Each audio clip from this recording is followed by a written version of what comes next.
નમસ્કાર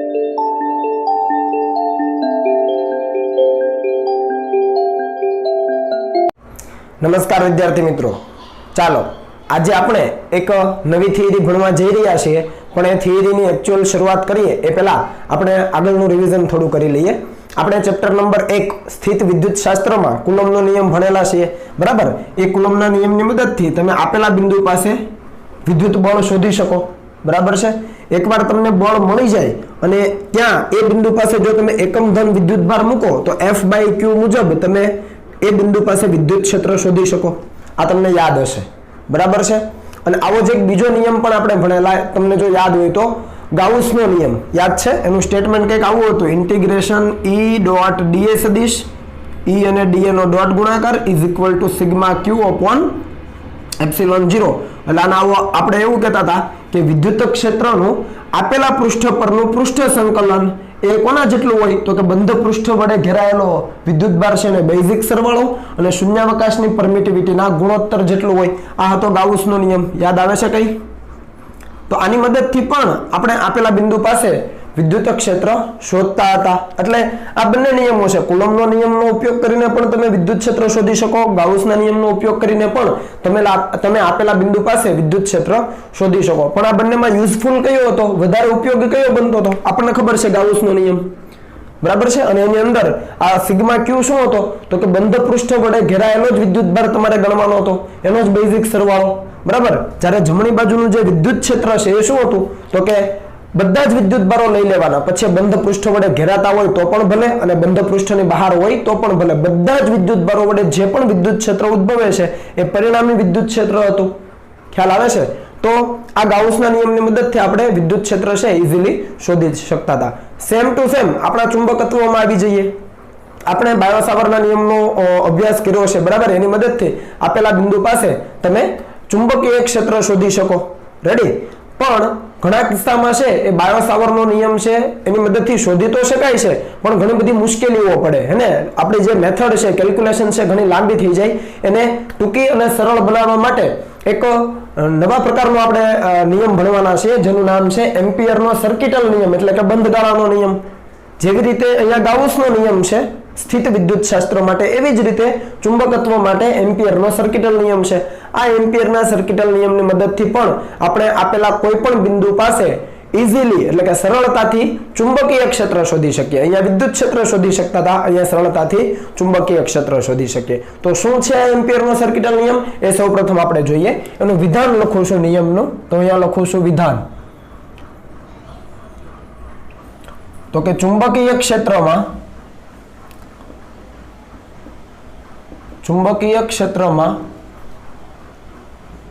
કોઈ પણ બંધ વક્ર પરનું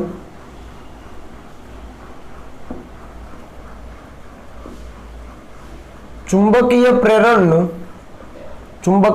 એટલે બી સદિશ. જો તમને યાદ ન હોય તો લખી દો, બરાબર. ચુંબકીય ક્ષેત્રમાં કોઈ પણ બંધ વક્ર પરનું ચુંબકીય પ્રેરણનું રેખા સંકલન એ તે બંધ વક્ર વડે ઘેરાતા વિદ્યુત પ્રવાહોના બેઝિક સરવાળા એટલે કે સિગ્મા I, વિદ્યુત પ્રવાહનો બેઝિક સરવાળો સિગ્મા I અને શૂન્યાવકાશની પરમિએબિલિટી μ0 ના ગુણાકાર બરાબર હોય છે. વ્યવસ્થિત સ્ટેટમેન્ટને સમજજો.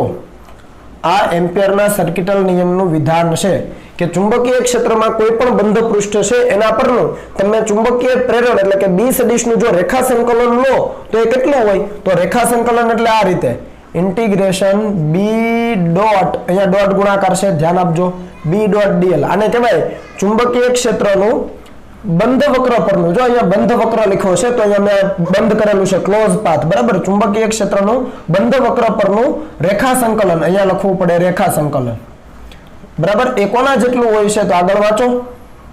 તો એ તે બંધ વક્ર વડે ઘેરાતા વિદ્યુત પ્રવાહોના બેઝિક સરવાળા એટલે કે સિગ્મા I અને શૂન્યાવકાશની પરમિએબિલિટી μ0 ના ગુણાકાર બરાબર હોય છે. ગુણાકાર તો અહીંયા આવે μ0 * સિગ્મા I અહીંયા ડોટ ગુણાકાર નહીં આવે, બરાબર છે। તો આ રીતે છે એ તમારો એમ્પિયરનો સર્કિટલ નિયમ છે વ્યાખ્યાયિત થાય। તમે જોઈ શકો જેવી રીતે ગાઉસનો નિયમ લેતા હતા એવી જ રીતે અહીંયા આપણો એમ્પિયરનો સર્કિટલ નિયમ છે। અહીંયા ચુંબક, અહીંયા વિદ્યુત ક્ષેત્ર, તો અહીંયા ચુંબકીય ક્ષેત્ર, અહીંયા પૃષ્ઠ સંકલન હતું જોજો, પણ અહીંયા ફરક છે, અહીંયા રેખા સંકલન છે। અહીંયા પૃષ્ઠ સંકલન છે એટલે dA સદિશ, અહીંયા રેખા સંકલન છે એટલે dl સદિશ। રેખા સંકલન હોય તો એક પરિમાણ આવે તો dl સદિશ। અહીંયા વિદ્યુત પ્રવાહોનો બેઝિક સરવાળો હતો, સોરી વિદ્યુત ભારોનો બેઝિક સરવાળો હતો, અહીંયા વિદ્યુત પ્રવાહોનો બેઝિક સરવાળો છે।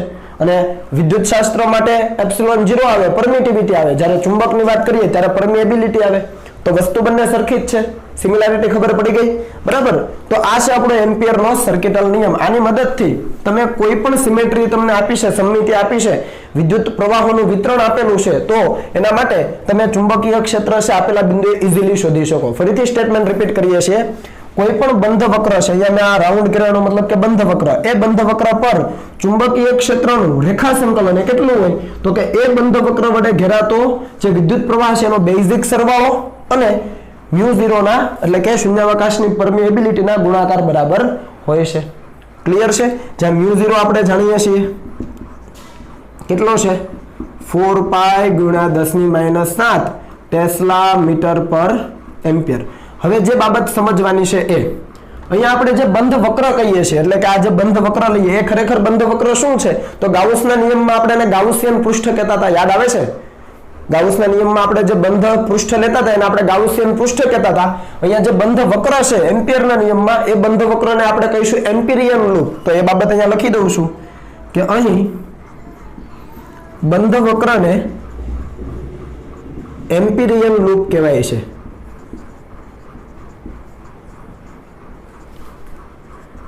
એ આપણે આપણી સરળતા મુજબ ધારી શકીએ। એ બંધ ગાળો પણ હોઈ શકે, એટલે કે વર્તુળાકાર પણ હોઈ શકે, ચોરસ પણ હોઈ શકે, વોટેવર આપણને જે પ્રમાણે ગમે છે એ પ્રમાણે આપણે એમ્પિરિયન લૂપ લઈ શકીએ। તમને યાદ હશે ગાઉસના નિયમમાં ગાઉસિયન પૃષ્ઠ આપણે આપણી ઈચ્છા મુજબનું લેતા હતા જેથી કરીને આપણી ગણતરીઓ સરળ બને। તો એવી જ રીતે અહીંયા જે બંધ વક્ર છે જેને આપણે એમ્પિરિયન લૂપ કહીશું એ પણ આપણે આપણી સરળતા મુજબ લઈ શકીએ છીએ, બરાબર છે?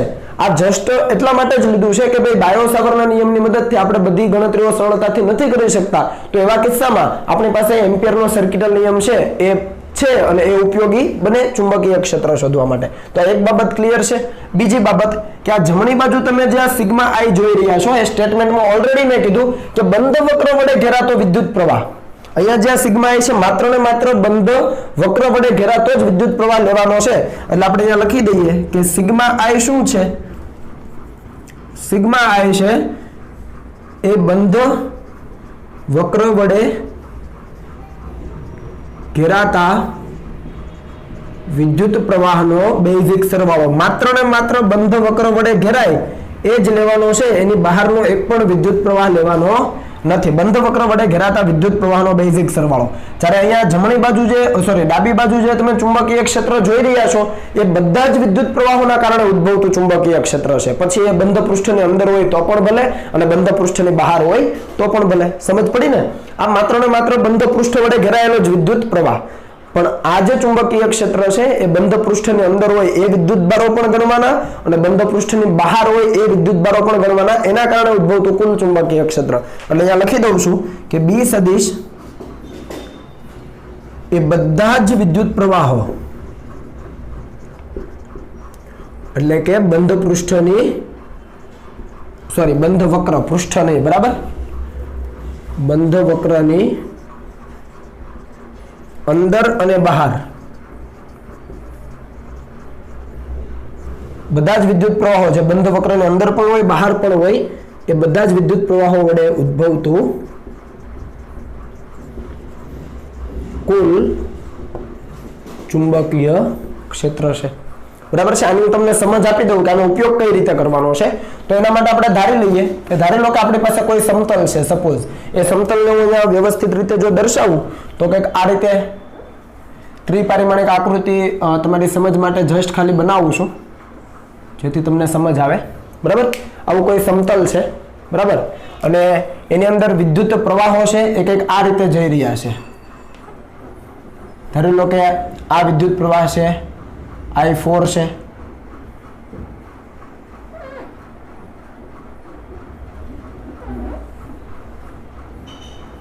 આ I1 છે, બરાબર।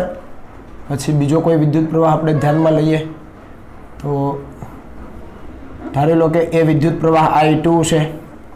હજી એક વિદ્યુત પ્રવાહ લઈએ, ધારી લો કે આ વિદ્યુત પ્રવાહ I3 છે અને હજુ એક લઈએ,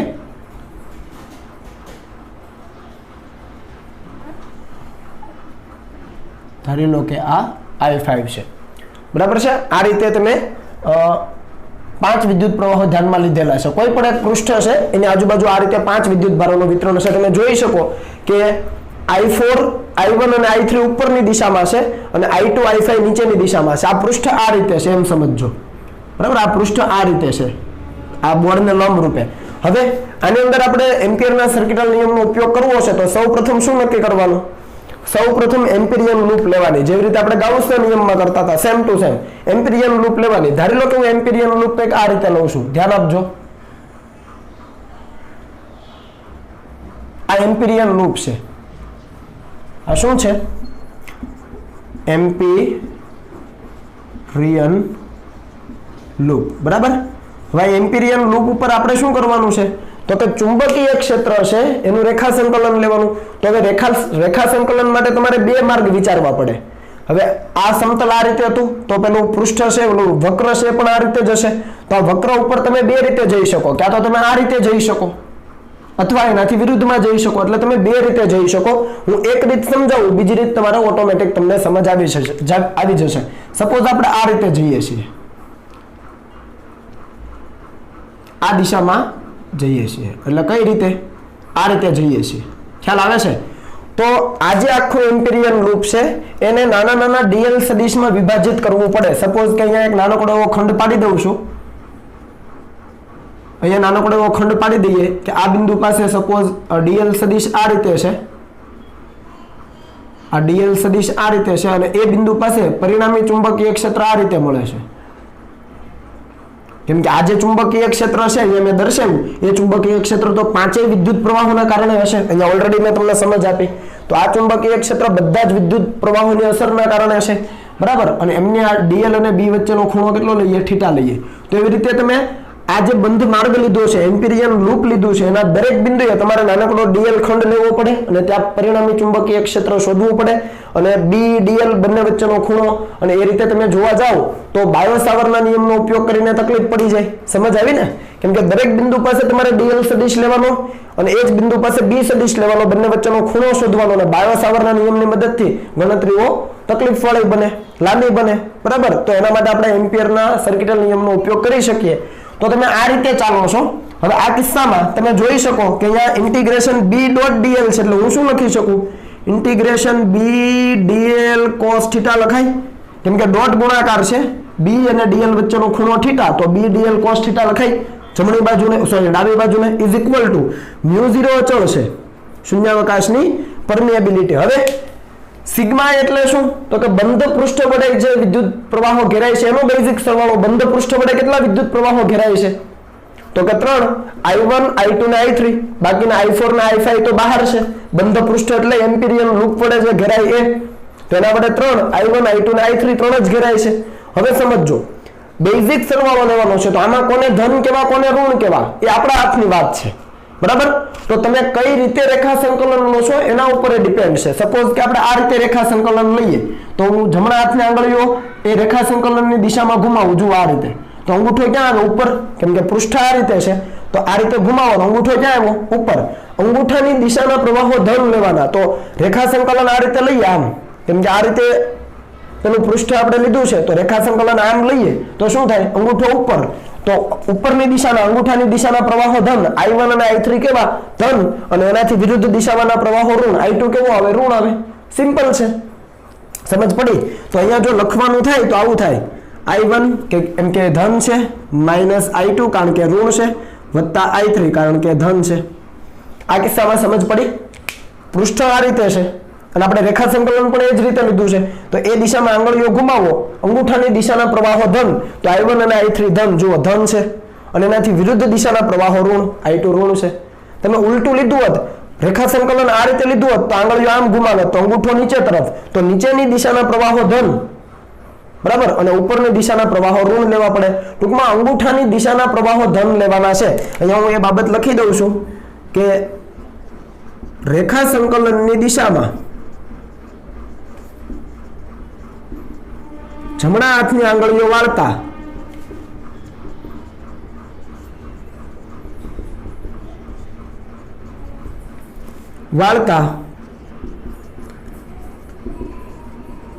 અંગૂઠાની દિશાના પ્રવાહો ધન અને તેની વિરુદ્ધ દિશાના પ્રવાહો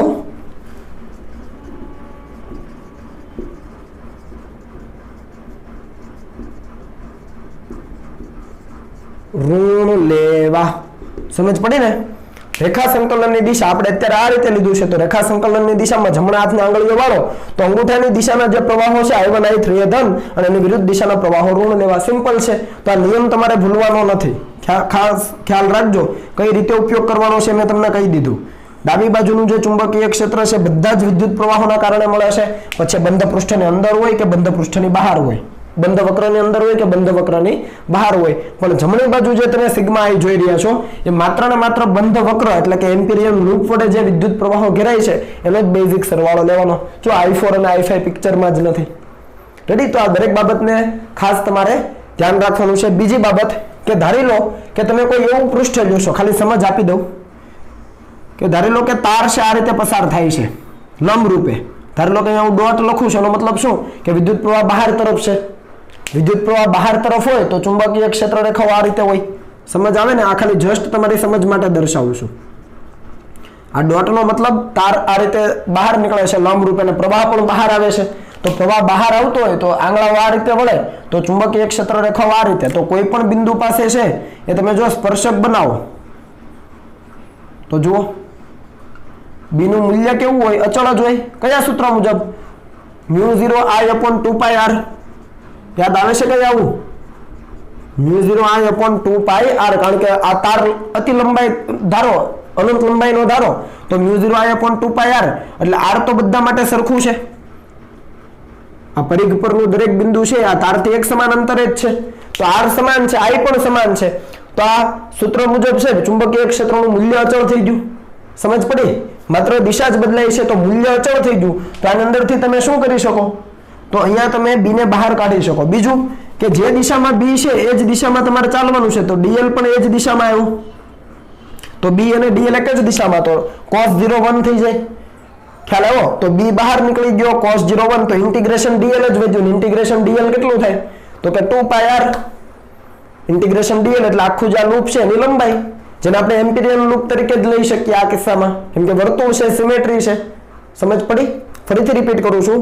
અહીંયાથી તાર છે લંબ રૂપે બહાર આવે છે, પ્રવાહ બહાર છે, તો ચુંબકીય ક્ષેત્ર વર્તુળાકાર હોય, ચુંબકીય ક્ષેત્ર રેખાઓ. હવે એના દરેક બિંદુએ ચુંબકીય ક્ષેત્રનું મૂલ્ય આ સૂત્રથી અપાય μ0I/2πr. જે અચળ છે કારણ કે r અચળ I અચળ, દિશા ખાલી બદલાય છે તો મૂલ્ય અચળ થઈ ગયું એટલે બી ને ઇન્ટિગ્રેશન ની બહાર લઈ શકાય. હવે થીટા એટલે તો કે બી અને ડીએલ વચ્ચેનો ખૂણો, તો જે દિશામાં બી છે એ જ દિશામાં આપણે ડીએલ લઈ શકીએ. અહીંયા જુઓ આ જ દિશામાં, તો બી અને ડીએલ એક જ દિશામાં, તો θ 0 cos 0 1, તો ખાલી ઇન્ટિગ્રેશન ડીએલ વધ્યું. આવી રીતે બી બહાર અને ઇન્ટિગ્રેશન ડીએલ બંધ માર્ગ ઉપર, તો એ કેટલું થાય? આ 2πr જ થવાનું. અને જમણી બાજુ તમે ગણી શકો, કેમ કે એક જ તાર છે જેમાંથી વહેતો પ્રવાહ ધારેલો I છે, તો ખાલી μ0I જ આવવાનું. એટલે અહીંયા આવશે is equal two μ0I. Simple. તો બી અહીંયા 2πr is equal two μ0I. બરાબર? આનો ઉપયોગ આપણે કરીશું આગળ, પણ આ તો જસ્ટ તમને મેં જાણ માટે કીધું કે આ રીતે આપણે આગળ વધવાનું થાય જો ચુંબકીય ક્ષેત્ર આપેલા બિંદુએ અચળ હોય તો. જો તમને યાદ ન રહે તો આને જરા નોટ ડાઉન કરી લેવું. બીજી બાબત કે આ જે એમ્પિયરનો સર્કિટલ નિયમ છે એ માત્ર ને માત્ર સ્થાયી પ્રવાહો માટે જ લાગુ પડે. એ પણ અહીંયા લખી દઈએ. એમ્પિયરનો સર્કિટલ નિયમ, એમ્પિયરનો સર્કિટલ નિયમ માત્ર સ્થિર પ્રવાહો માટે જ લાગુ પડે છે. એનો મતલબ શું? તો કે વિદ્યુત પ્રવાહ છે એનું મૂલ્ય સમય સાથે ન બદલાવવું જોઈએ, અચળ હોવો જોઈએ. 5 એમ્પિયરનો પ્રવાહ વહે છે તો 5 એમ્પિયર જ રહેવો જોઈએ. સ્થાયી પ્રવાહ એટલે કે અચળ પ્રવાહ માટે જે લાગુ પડે, બદલાતા પ્રવાહો માટે આ એમ્પિયરનો નિયમ લાગુ પડતો હોતો નથી. આપણા કિસ્સામાં બદલાતા પ્રવાહો ભાગ્યે જ આવતા હોય છે. મોટા ભાગે આ સ્થાયી પ્રવાહો એટલે કે સ્થિર પ્રવાહો જ હોય છે. એટલે આ નિયમનો ઉપયોગ આપણે કરી શકીએ. બીજી એક બાબત જે તમને પરીક્ષાની અંદર કન્ફ્યુઝન આપે છે કે ભાઈ એમ્પિરિયન લૂપ કંઈક આ રીતે છે અને એમાંથી વહેતો પ્રવાહ દરેક વખતે લંબ રૂપે જોઈએ એવું જરૂરી નથી. એમ્પિરિયન લૂપમાંથી પસાર થતો જે પ્રવાહ છે, ટૂંકમાં એમ્પિરિયન લૂપ વડે ઘેરાતો જે પ્રવાહ છે એ આપેલા જે પૃષ્ઠ છે એને લંબ રૂપે જોઈએ એવું જરૂરી નથી. ધારો કે કોઈ પ્રવાહ આ રીતે વહે છે તો આ I1 છે અને આ I2 છે, તો આવા કિસ્સામાં તમને બંધ પૃષ્ઠ વડે બંધ વક્ર વડે કેટલો પ્રવાહ ઘેરાય છે એવું કીધું હોય તો, બંધ વક્ર વડે કેટલો પ્રવાહ ઘેરાય છે એમ કીધું હોય તો તમારે લંબ રૂપે કરીને ઘટક નથી પાડવાનો. ધારો કે આ થીટા આપ્યો હોય તો તમારે આને I2 sin θ એવું નથી લેવાનું. બંધ વક્ર વડે ઘેરાતો પ્રવાહ છે I1 + I2 જ લેવાનો થાય, કારણ કે બંને ઉપરની દિશામાં છે તો સીધો સરવાળો જ થશે. સમજ પડી કે ન પડી? રિપીટ કરું છું, દરેક વખતે વિદ્યુત પ્રવાહ છે એ એમ્પિરિયન લૂપને લંબ રૂપે જોઈએ એવું જરૂરી નથી. અહીંયા મેં લંબ રૂપે દર્શાવ્યો છે પણ ખરેખર લંબ રૂપે હોય એવું જરૂરી નથી. એ આવી રીતે વક્ર માર્ગે પણ નીકળતો હોય, તાર એ રીતે હોય તો તમારે એના ઘટકો નથી પાડવાના. કેમ? કારણ કે વિદ્યુત પ્રવાહ છે શું? તો કે dq/dt આપેલા પૃષ્ઠમાંથી એકમ સમયમાં પસાર થતો વિદ્યુત ભાર જ છે, બરાબર છે, અથવા વિદ્યુત ભારના વહનનો દર જ છે. એટલે એમાં તમારે કોઈ ઘટક પાડવાની ઝંઝટમાં પડવાનું નથી. સીધો સરવાળો કરવાનો. એક દિશાના પ્રવાહો ધન, એનાથી વિરુદ્ધ દિશાના પ્રવાહો ઋણ. વાર્તા પૂરી થઈ ગઈ. મેં નિયમ તમને અહીંયા સમજાવો કઈ રીતે ધન ઋણ ગણવાના છે. સિમ્પલ. તો અહીંયા ભૂલ ન થાય એની પણ ખાસ કાળજી લેવી. ઓકે, ચાલો હવે જે તમને સમજ આપવાની તે અપાઈ ગઈ છે. હવે આનો ઉપયોગ કરીને આપણે આપેલા બિંદુએ ચુંબકીય ક્ષેત્ર કઈ રીતે શોધી શકાય એ જોઈશું, પણ એ પહેલા તમે આને કોપી કરી લો. ચાલો આગળ વધીએ. તો આપણે બાયો-સાવર્ટના નિયમના ઉપયોગની મદદથી વિદ્યુત પ્રવાહ આધારિત અનંત વિસ્તારનો સુરેખ તાર હોય એના કારણે ઉદ્ભવતું ચુંબકીય ક્ષેત્રનું સૂત્ર આપણે શોધેલું. જો તમને યાદ હોય તો એ સૂત્ર હતું μ0I/2πr. યાદ આવે છે આવું કઈ? અનંત લંબાઈનો તાર હતો અને એના કારણે r જેટલા અંતરે ચુંબકીય ક્ષેત્રનું મૂલ્ય આ સૂત્રથી અપાય. બરાબર છે. આનું આ જ સૂત્ર આપણે એમ્પિયરના સર્કિટલ નિયમની મદદથી મેળવવું છે. તો મેં ટાઇટલ આપ્યું છે કે એમ્પિયરના સર્કિટલ નિયમની મદદથી વિદ્યુત પ્રવાહ આધારિત અનંત લંબાઈના સુરેખ તારના લીધે ઉદ્ભવતું ચુંબકીય ક્ષેત્ર. એટલે સૌપ્રથમ તો આપણે શું કરવું પડે? તો અનંત વિસ્તારનો તાર લેવો પડે. એટલે ધારી લઈએ કે આપણી પાસે એક અનંત વિસ્તારનો તાર છે કંઈક આ રીતે. હું આકૃતિ તમારી સમજ માટે મોટી દર્શાવું છું, બરાબર છે. અનંત વિસ્તારનો તાર છે જેની અંદર વહેતો પ્રવાહ કેટલો લઈએ આપણે? I જેટલો લઈએ ઉપરની દિશામાં. સમજ આવે છે? તો આના કારણે આજુબાજુના વિસ્તારમાં છે એ ચુંબકીય ક્ષેત્ર ઉત્પન્ન થાય. તો એ કઈ રીતે હોય? તો આપણે આ તારથી એક સમાન અંતરે, ધારી લો કે આપણે r જેટલા અંતરે ચુંબકીય ક્ષેત્ર શોધવું છે. સપોઝ r જેટલા અંતરે અહીંયા. તો આ તારની આજુબાજુ, આ તારને કેન્દ્ર તરીકે લઈએ અને એના આજુબાજુ r ત્રિજ્યાનું એક વર્તુળ બનાવી શકીએ. એ વર્તુળના દરેક બિંદુ પર ચુંબકીય ક્ષેત્રનું મૂલ્ય તો સમાન જ હોય. ખ્યાલ આવે છે? તો આપણે અહીંયા એક સર્કલ બનાવી શકીએ કંઈક આ રીતે, કે જેના પરના દરેક બિંદુએ ચુંબકીય ક્ષેત્રનું મૂલ્ય કેવું હશે?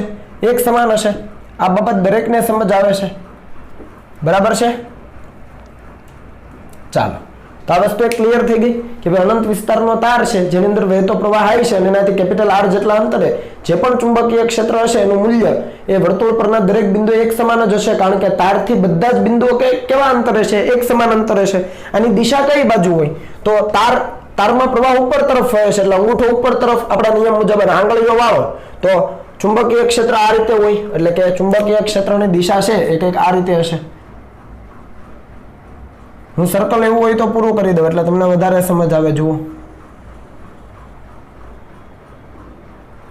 આખો એક વર્તુળ બને કે જેના પરના દરેક બિંદુએ ચુંબકીય ક્ષેત્રનું મૂલ્ય કેવું મળવાનું છે? એક સમાન. અને દિશા માટે આપણે આ રીતે વિચારી શકીએ. આ બાબત ક્લિયર થાય છે? પ્રવાહ ઉપર તરફ છે, આંગળીઓ ઘુમાવો એટલે ચુંબકીય ક્ષેત્ર રેખાઓ આ રીતે મળે. હવે દરેક બિંદુ પાસે મૂલ્ય સમાન. આ બિંદુ પાસે હું તમને દિશા શોધવાનું કહું તો ક્યાં મળે? તો અંદર તરફ મળે. એટલે હું ચોકડી મારું છું કેમ કે આ ત્રિપારિમાણિક આકૃતિ છે. સર્કલ આ રીતે છે તો આ બિંદુ પાસે આ બાજુના બિંદુ અંદર તરફ હોય. આવી રીતે હોય તો આ બાજુના બિંદુએ ક્યાં હોય? ચુંબકીય ક્ષેત્રની દિશા બહાર તરફ હોય. એનો મતલબ કે હું અહીંયા ડોટ કરું છું બહાર, અહીંયા અંદર તરફની દિશા હોય. બધાને સમજ આવે છે? આ બિંદુ પાસે ક્યાં હોય? આ બહારનું બિંદુ છે આ તરફનું, તો ત્યાં ચુંબકીય ક્ષેત્રની દિશા સ્પર્શકની દિશામાં હોય, બરાબર છે. મૂલ્ય સરખું, દિશા છે સ્પર્શકની દિશામાં.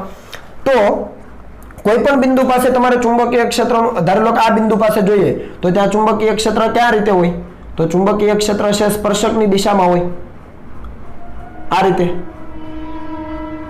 અને ડીએલ સદિશ ક્યાં હોય, તો ડીએલ સદિશ પણ એ જ દિશામાં હોય.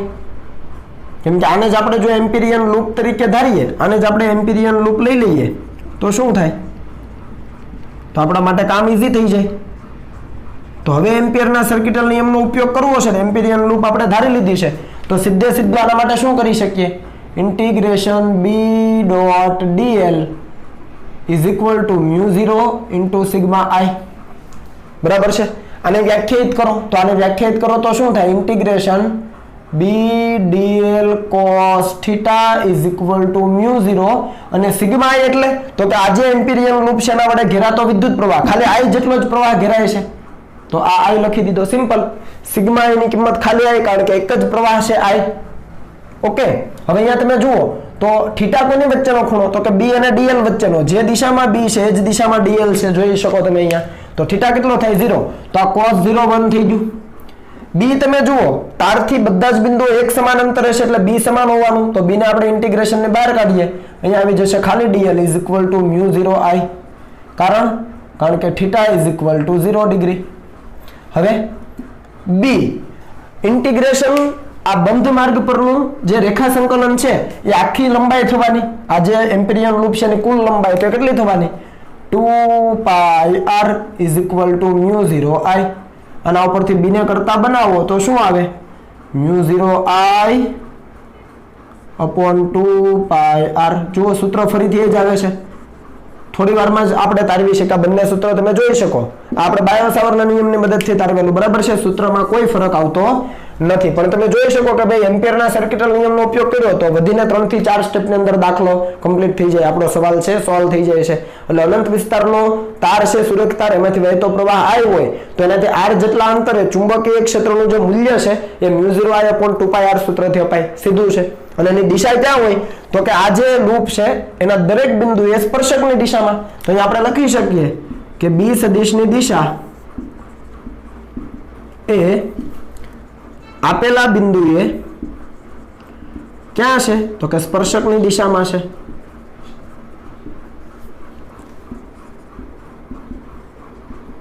બીજી અહીંયાથી બાબત શું તમને જાણવા મળે છે, તો B is proportional to I, એટલે પ્રવાહ વધશે તો ચુંબકીય ક્ષેત્ર વધશે અને અંતર વધશે તો ચુંબકીય ક્ષેત્ર ઘટશે. B proportional to 1 upon capital R. ચાલો નહીં, સ્મોલ r કેપિટલ R બધી બાબતો સરખી છે, તો આ વસ્તુ ક્લિયર થાય છે, બરાબર છે. તો આ રીતે આપણે એમ્પિયરના સર્કિટલ નિયમનો ઉપયોગ કરીને કોઈ પણ બિંદુ પાસે ચુંબકીય ક્ષેત્ર શોધી શકીએ. આને કોપી કરો, પછી આપણે આગળ ઉદાહરણનો દાખલો લઈને વધારે સમજ મેળવવા પ્રયત્ન કરીએ. ચાલો ત્યાર પછી આગળ વધીએ તો ઉદાહરણનો દાખલા નંબર 4.8 જોઈએ, અગત્યનો છે, બરાબર છે. આના આધારે આપણે બે સૂત્રો તારવીશું જે તમારે યાદ રાખવાના છે. તો રકમ આપણે પાસે છે કે આકૃતિમાં વિદ્યુત પ્રવાહ I ધારિત એક વર્તુળાકાર આડછેદનો એક લાંબો સીધો તાર દર્શાવેલો છે જેની ત્રિજ્યા આપેલી છે સ્મોલ a અને વિદ્યુત પ્રવાહ I એ આડછેદમાં સમાન રીતે પ્રસરેલો છે.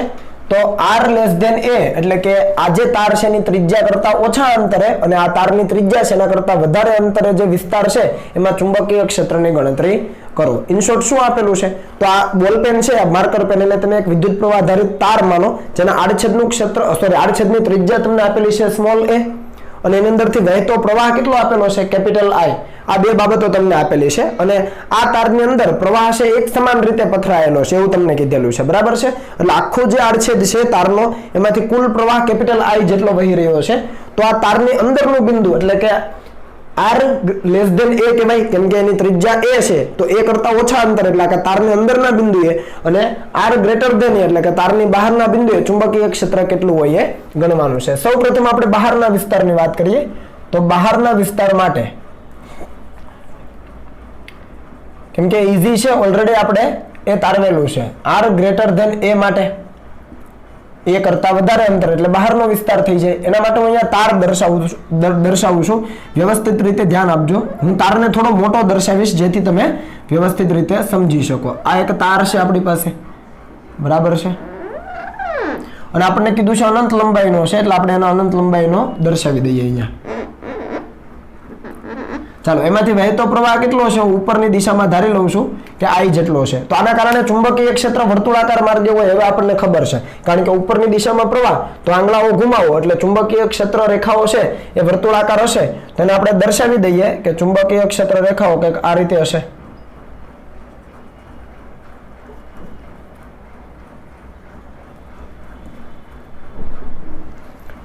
થોડું વ્યવસ્થિત બનાવીએ.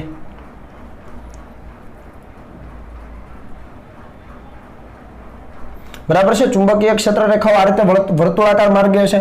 ધારી લો કે આ તારનો આપણે મિડલ પોઈન્ટ કહીએ એટલે કે આ એને અક્ષ કહીએ તારની. તમે વ્યવસ્થિત રીતે સ્કેલથી બનાવજો. તો આ વચ્ચે જો તારની અક્ષ કહેતા હોઈએ તો આ તારની અક્ષથી આ અંતર કેટલું કહેવાય? તો ધારી લઈએ આપણે એને સ્મોલ આર, કારણ કે આ જે તાર છે એની ત્રિજ્યા કેટલી આપેલી છે આપણને? સ્મોલ એ આપેલી છે. આ દરેક બાબતો સમજાય છે તમને? બરાબર છે. ઉભો તાર લીધો છે જેમાં વહેતો પ્રવાહ I છે, એનું જે ત્રિજ્યા છે, કેમ કે મિડલ પોઈન્ટ થી લઈએ અક્ષ ઉપરથી, તો ત્રિજ્યા એની કેટલી લઈ લીધી છે? સ્મોલ એ. અને એના કેન્દ્રથી એટલે કે તારના કેન્દ્રથી સ્મોલ આર જેટલા અંતરે આપણે ચુંબકીય ક્ષેત્ર જોઈએ છે. તો આપણે બિંદુને થોડું અહીંયા ધારીએ. ધારી લો કે અહીંયા P બિંદુ પાસે આપણને ચુંબકીય ક્ષેત્ર જોઈએ. તો આ બિંદુ પાસે ચુંબકીય ક્ષેત્રનું મૂલ્ય કેટલું હોય? તો આપણને ખબર છે કે એક સમાન હોય. કેમ? કારણ કે તારથી એક સમાન અંતર હશે, r જેટલું જ અંતર હોય. તાર મિડલમાં છે અને એની ફરતે r ત્રિજ્યાનું વર્તુળ હોય, લૂપ હોય, તો એના દરેક બિંદુએ મૂલ્ય તો સમાન જ હોય. અને કઈ દિશામાં હોય? તો આપણને ખબર છે સ્પર્શકની દિશામાં. સિમ્પલ. અને dl સદિશ ક્યાં હોય? તો એ પણ એ જ દિશામાં હોય, કારણ કે આપણે આ દિશામાં ધારી લો કે ચાલીએ છીએ તો dl સદિશ પણ એ જ દિશામાં હોય. બરાબર. તો આને આપણે એમ્પિરિયન લૂપ તરીકે લઈ શકીએ. શાના તરીકે લઈ શકીએ? એમ્પિરિયન લૂપ તરીકે. એ એમ્પિરિયન લૂપ પરના કોઈ પણ બિંદુએ તમે ચુંબકીય ક્ષેત્ર અને dl ની દિશા જુઓ તો એક જ સમાન થાય. સિમ્પલ છે. તો આપણે ડાયરેક્ટ ઉપયોગ કરી શકીએ ઇન્ટિગ્રેશન B.dl નો is equal to μ0 into sigma I. હવે આને વ્યાખ્યાયિત કરીએ તો ઇન્ટિગ્રેશન B.dl cos, હું ડાયરેક્ટ લખું છું 0, કારણ કે B અને dl એક જ દિશામાં છે. તમને સમજ ન પડે તો તમારે લખતું જવું. અને સિગ્મા I એટલે તો કે આજે એમ્પિરિયન લૂપ છે એના વડે ઘેરાતો પ્રવાહ ખાલી I જેટલો જ છે, તો આપણે આને કરી દઈએ I. તો અહીંયાથી તમે જોઈ શકો કે ભાઈ આ જે લૂપ છે એમ્પિરિયન લૂપ, એના દરેક બિંદુએ ચુંબકીય ક્ષેત્રનું મૂલ્ય સમાન છે, તો બહાર નીકળી જાય. અંદર શું વધે?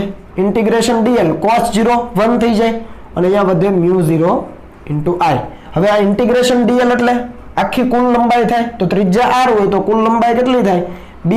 અહીંયા થાય 2 પાઈ small r is equal to μ0 into I. તો p બિંદુ પાસે ચુંબકીય ક્ષેત્ર આપણને મળી જાય μ0 I upon 2 પાઈ r. આ બહારના બિંદુએ ચુંબકીય ક્ષેત્ર આપણને મળી ગયું. તમે જોઈ શકો એ ચુંબકીય ક્ષેત્ર છે એ અંતરના વ્યસ્ત પ્રમાણમાં બદલાય છે. અંતર વધે એમ ચુંબકીય ક્ષેત્ર ઘટે.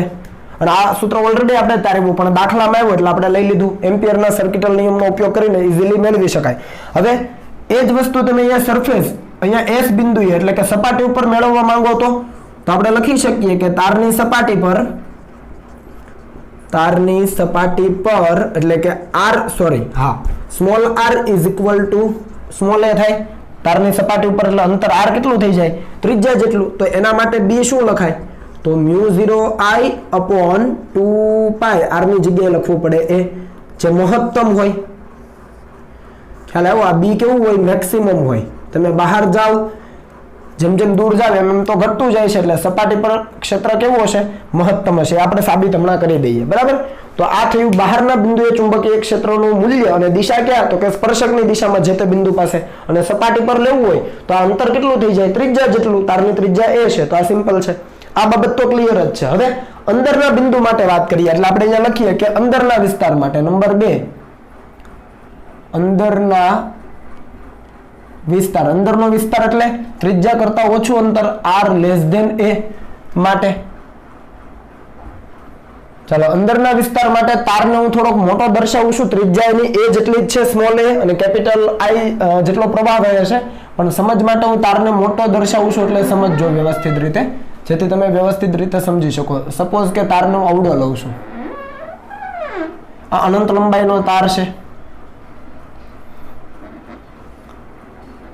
બરાબર છે, અને આ એની અક્ષ કહેવાય. વચ્ચેથી આપણે પસાર કરીએ તો આ શું કહેવાય? એની અક્ષ કહેવાય. આની અક્ષ છે, જેની ત્રિજ્યા કેટલી આપણે લેવાની છે? તો એની ત્રિજ્યા આપણે લેવાની છે, કેમ કે અંદરના બિંદુની વાત કરીએ છીએ એટલે તારને થોડો હું મોટો દર્શાવું જેથી તમે સમજી શકો. અને વહેતો પ્રવાહ કેટલો છે? I જેટલો છે. ફરીથી અંદરના બિંદુ માટે વાત કરીએ તો અંદરના બિંદુએ ધારો કે અહીંયા આપણે ચુંબકીય ક્ષેત્ર શોધવું છે અંદરના બિંદુએ, તો આ અહીંયાથી કેટલું અંતર થયું? આ અંતર થયું સ્મોલ r. ખ્યાલ આવો ને? તો આ સ્મોલ r અંતરે જે P બિંદુ આવ્યું છે ત્યાં આપણે ચુંબકીય ક્ષેત્ર શોધવું છે. તો ફરીથી આપણને ખબર છે કે ભાઈ આ તાર છે, તો તારના કારણે ચુંબકીય ક્ષેત્ર રેખા વર્તુળાકાર માર્ગે હોય. તો સૌપ્રથમ આપણે એ દર્શાવી દઈએ. અહીંયા P બિંદુ પાસે જે ચુંબકીય ક્ષેત્ર શોધવું છે એના માટે ચુંબકીય ક્ષેત્ર રેખાઓ કંઈક આ રીતે વર્તુળાકાર માર્ગે હશે. r ને આપણે થોડોક પછીથી લખીએ. આ રીતે હશે વર્તુળાકાર માર્ગે, કે સમજ ના પડી? વર્તુળાકાર માર્ગે જોઈએ તારના કારણે. ઓકે, હવે આ P બિંદુ પાસે આપણે ચુંબકીય ક્ષેત્ર શોધવું છે. સપોઝ આપણે અહીંયા લઈએ P બિંદુ, તો P બિંદુ છે એ તારના કેન્દ્રથી કેટલા અંતરે? તો કે સ્મોલ r અંતરે. ત્યાં ચુંબકીય ક્ષેત્રની દિશા ક્યાં? તો કે આ તરફ. dl ની દિશા ક્યાં? તો કે એ જ દિશામાં, જેવું આપણે બહારના બિંદુએ લેતા હતા સેમ એવું જ છે, ખાલી બિંદુ છે અંદર આવેલું છે, બાકી b અને dl એક જ દિશામાં હોય. આ વસ્તુ ક્લિયર થઈ? તો આપણે અહીંયા integration b dot dl is equal to μ0 into sigma i લેવો પડશે. પણ આ સિગ્મા i એટલે શું? તો કે આ જે એમ્પિરિયન લૂપ છે, હવે અહીંયા આપણે અંદર એમ્પિરિયન લૂપ લીધી છે, તો આ એમ્પિરિયન લૂપ વડે ઘેરાતો વિદ્યુત પ્રવાહ લેવો પડે. ખબર પડી? તો આ છે એમ્પિરિયન લૂપ અંદર જે ડોટેડ લાઈન વડે દર્શાવી છે. તો આ એમ્પિરિયન લૂપ વડે ઘેરાતો પ્રવાહ સિગ્મા i કેટલો? એને આપણે નવું નામ આપીએ i ડેશ. તો આને લખાય ઇન્ટિગ્રેશન b ડોટ dl સદિશ is equal to μ0 into i dash. હવે આ i ડેશ આપણે મેળવવો પડે. કેમ? કારણ કે આખો તાર છે એમાં i જેટલો પ્રવાહ વહે છે. આપણે તો એનાથી ઓછો વિભાગ લીધો છે તો એમાં પ્રવાહ ઓછો હશે. ફરીથી રિપીટ કરું છું, i ડેશ આપણે મેળવવો પડે. કેમ? કારણ કે આખા તારમાં i જેટલો પ્રવાહ વહે છે. આપણે ખાલી આટલો નાનકડા વિસ્તાર પૂરતો સ્મોલ r ત્રિજ્યા જેટલા જ વિસ્તારમાંથી પ્રવાહ શોધવાનો છે, કેમ કે એટલું એમ્પિરિયન લૂપ આટલું જ છે. તો એમાંથી વહેતો પ્રવાહ છે કેપિટલ I જેટલો નહીં હોય, એના કરતાં કંઈક ઓછો હશે. તો એના માટે આપણે વિચારી શકીએ કે હવે જો પાઈ a સ્ક્વેર જેટલું ક્ષેત્રફળ હોય તો વહેતો પ્રવાહ I હોય. જુઓ કેમ પાઈ a સ્ક્વેર? કારણ કે ત્રિજ્યા a છે તારની, તો ક્ષેત્રફળ પાઈ a સ્ક્વેર થાય ને પાઈ r સ્ક્વેર મુજબ. તો પાઈ a સ્ક્વેર માં પ્રવાહ I, તો આપણી પાસે કેટલું છે ક્ષેત્રફળ? પાઈ સ્મોલ r સ્ક્વેર. એમાં પ્રવાહ કેટલો? સમજ પડી? પાઈ સ્મોલ a સ્ક્વેર ક્ષેત્રફળ હોય તો પ્રવાહ કુલ I જેટલો વહે છે તારમાં, પણ આપણી પાસે ક્ષેત્રફળ એનાથી ઓછું છે પાઈ r સ્ક્વેર જેટલું, અંદરનું બિંદુ છે એના માટે. તો પ્રવાહ કેટલો? તો પ્રવાહ આપણને મળે I dash is equal to pi r square into I છેદમાં પાઈ a સ્ક્વેર. કે ન સમજ પડી આમાં? બરાબર. આના ઉપરથી તમે I ડેશ ને કરતા બનાવો તો પાઈ પાઈ થાય કેન્સલ, અને અહીંયા મળે I into r square by a square. આટલો પ્રવાહ છે એ બંધ લૂપ વડે એટલે કે આ એમ્પિરિયન લૂપ વડે ઘેરાતો હોય. તો આપણે અહીંયા લખી દઈએ, આને કહીએ સમીકરણ 1. તો સમીકરણ 1 પરથી શું આવે? તો હવે દરેક બાબતો આપણે એક સાથે લખીએ છીએ, ધ્યાન આપજો. ઇન્ટિગ્રેશન b dl, b અને dl એક જ દિશામાં, તો cos 0 ડિગ્રી સાથે લખી દીધું is equal to μ0 I r square by a square. જુઓ I ડેશ ની કિંમત મુકાઈ ગઈ છે. હવે આ લૂપ પરના દરેક બિંદુએ ચુંબકીય ક્ષેત્રનું મૂલ્ય સમાન. દિશા ક્યાં? સ્પર્શકની દિશામાં. આપણે તો મૂલ્ય લીધું છે તો મૂલ્ય સમાન, તો બહાર નીકળી જાય. ઇન્ટિગ્રેશન dl વધે, અહીંયા cos 0 1 થાય, અહીંયા આવ્યું μ0 I r square upon a square. હવે આ ઇન્ટિગ્રેશન dl એટલે શું? તો કે જે પણ આપણે લૂપ લીધી છે એની લંબાઈ, ખાસ જોજો, આપણે જે લૂપ લીધી છે એની લંબાઈ ગાઉસના નિયમમાં પણ આવું જ કરતા હતા. જેને આપણે પૃષ્ઠ લેતા હતા એનું ક્ષેત્રફળ લેતા હતા. સેમ ટુ સેમ અહીંયા તમે જે એમ્પિરિયન લૂપ લીધી છે એની લંબાઈ તો કેટલી થાય? 2 પાઈ સ્મોલ r. તો અહીંયા લખાય b into 2 pi r is equal to μ0 I r square by a square. અહીંયાથી તમે જોઈ શકો એક એક r કેન્સલ થાય છે, તો b ની કિંમત તમને કંઈક આ પ્રમાણે મળે μ0 I અહીંયા r છેદમાં 2 પાઈ a સ્ક્વેર. જોઈ લેજો વ્યવસ્થિત રીતે. બરાબર છે. b = μ0 અહીંયા એક r વધ્યો છેદમાં આ 2π ને છેદમાં જવા દો 2πa². તો આ તમને બીજું સૂત્ર મળી ગયું જે તારની અંદરના વિસ્તાર માટે છે. ખ્યાલ આવે છે? અને અહીંયા તમે જુઓ તો ચુંબકીય ક્ષેત્ર અંતરના સમપ્રમાણમાં બદલાય છે. બહારના વિસ્તાર માટે કઈ રીતે હતું? વ્યસ્ત પ્રમાણમાં હતું. બહારના વિસ્તાર માટે વ્યસ્ત પ્રમાણમાં છે, જ્યારે અંદરના વિસ્તાર માટે છે સમપ્રમાણમાં છે. તો આ બંને બાબતો ક્લિયર થાય છે. બરાબર.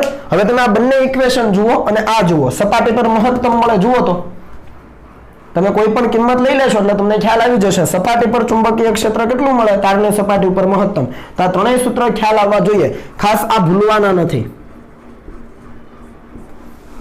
બરાબર છે. આ સૂત્ર ખૂબ અગત્યના છે. હજુ આપણે આની અંદર આગળ જવું છે, પણ એ પહેલા તમે આને કોપી કરી લો. ચાલો,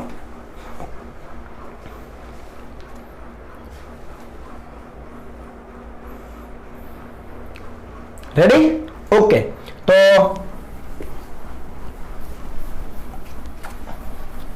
આ સૂત્ર યાદ રાખજો, μ0 ચાલો રહેવા દઈએ એટલે તમને ખ્યાલ આવે બહારના વિસ્તાર માટે છે, કારણ કે આપણે ગ્રાફ પણ બનાવવો છે. સપાટી પરની કોઈ કામ નથી, જોકે કામ છે પણ એ આપણને ખ્યાલ આવે છે એટલે કાઢી નાખ્યું છે. તો આની જ અંદર આપણે જો આગળ વિચારીએ, અહીંયા દાખલો પૂરો થઈ ગયો છે તમારો, જે સાબિત કરવાનું હતું. એક આલેખ આવશે એ જોઈશું, પણ આની અંદર થોડું તમારો જીનિટનો કન્સેપ્ટ આપણે ભેળવીએ તો તમને ખ્યાલ આવે કે તમે જુઓ અહીંયા πa² શું છે?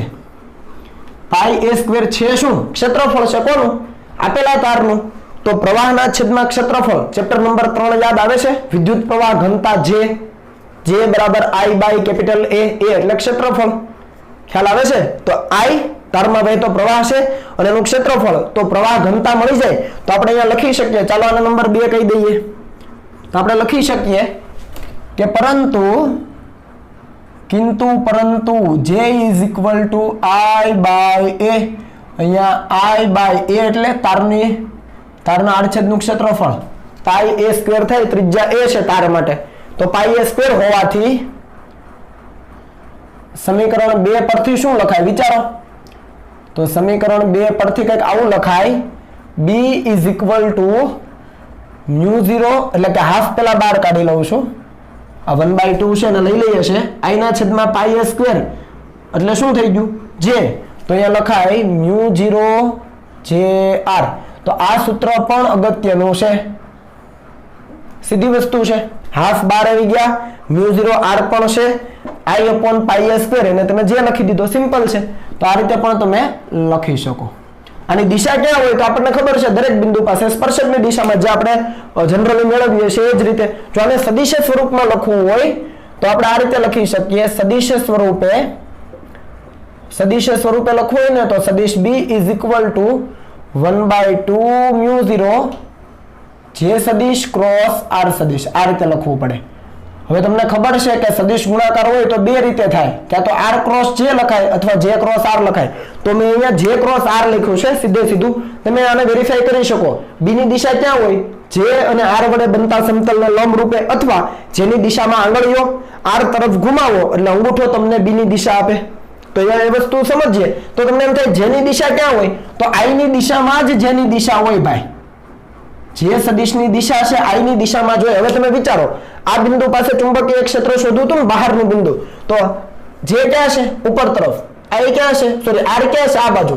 જે ઉપર તરફ, r છે ત્રાસો છે આ બાજુ આવો દો તો b આ બાજુ મળ્યો. જુઓ, જે ક્રોસ r ની દિશામાં જ b મળે. જે ક્રોસ r ની દિશામાં જ b મળે. વેરીફાઈ કરી લો, i ની દિશામાં જ જે હોય આ સૂત્ર પ્રમાણે, i જે દિશામાં એ જ દિશામાં જે લઈ લેવાનો અત્યારે. સમજ પડી? તો તમે અહીંયા જોઈ શકો કે ભાઈ જે ઉપર તરફ છે અને જેથી r તરફ, r ત્રાસો છે તો જેથી r તરફ ઘુમાવો એટલે અંગૂઠો આ બાજુ મળે તો અંગૂઠાની દિશામાં b.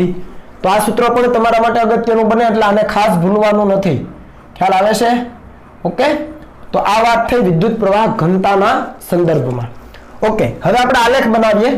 તો આલેખ કોનો બનાવીએ? તો તારની અંદરના વિસ્તારમાં ચુંબકીય ક્ષેત્ર અને તારની બહારના વિસ્તારમાં ચુંબકીય ક્ષેત્ર, એનો જરાક આલેખ આપણે બનાવીએ એટલે તમને વધારે સમજ આવે. જુઓ, આ અંતર છે r, આ ચુંબકીય ક્ષેત્ર છે b, અને અહીંયા આપણે કહી દઈએ,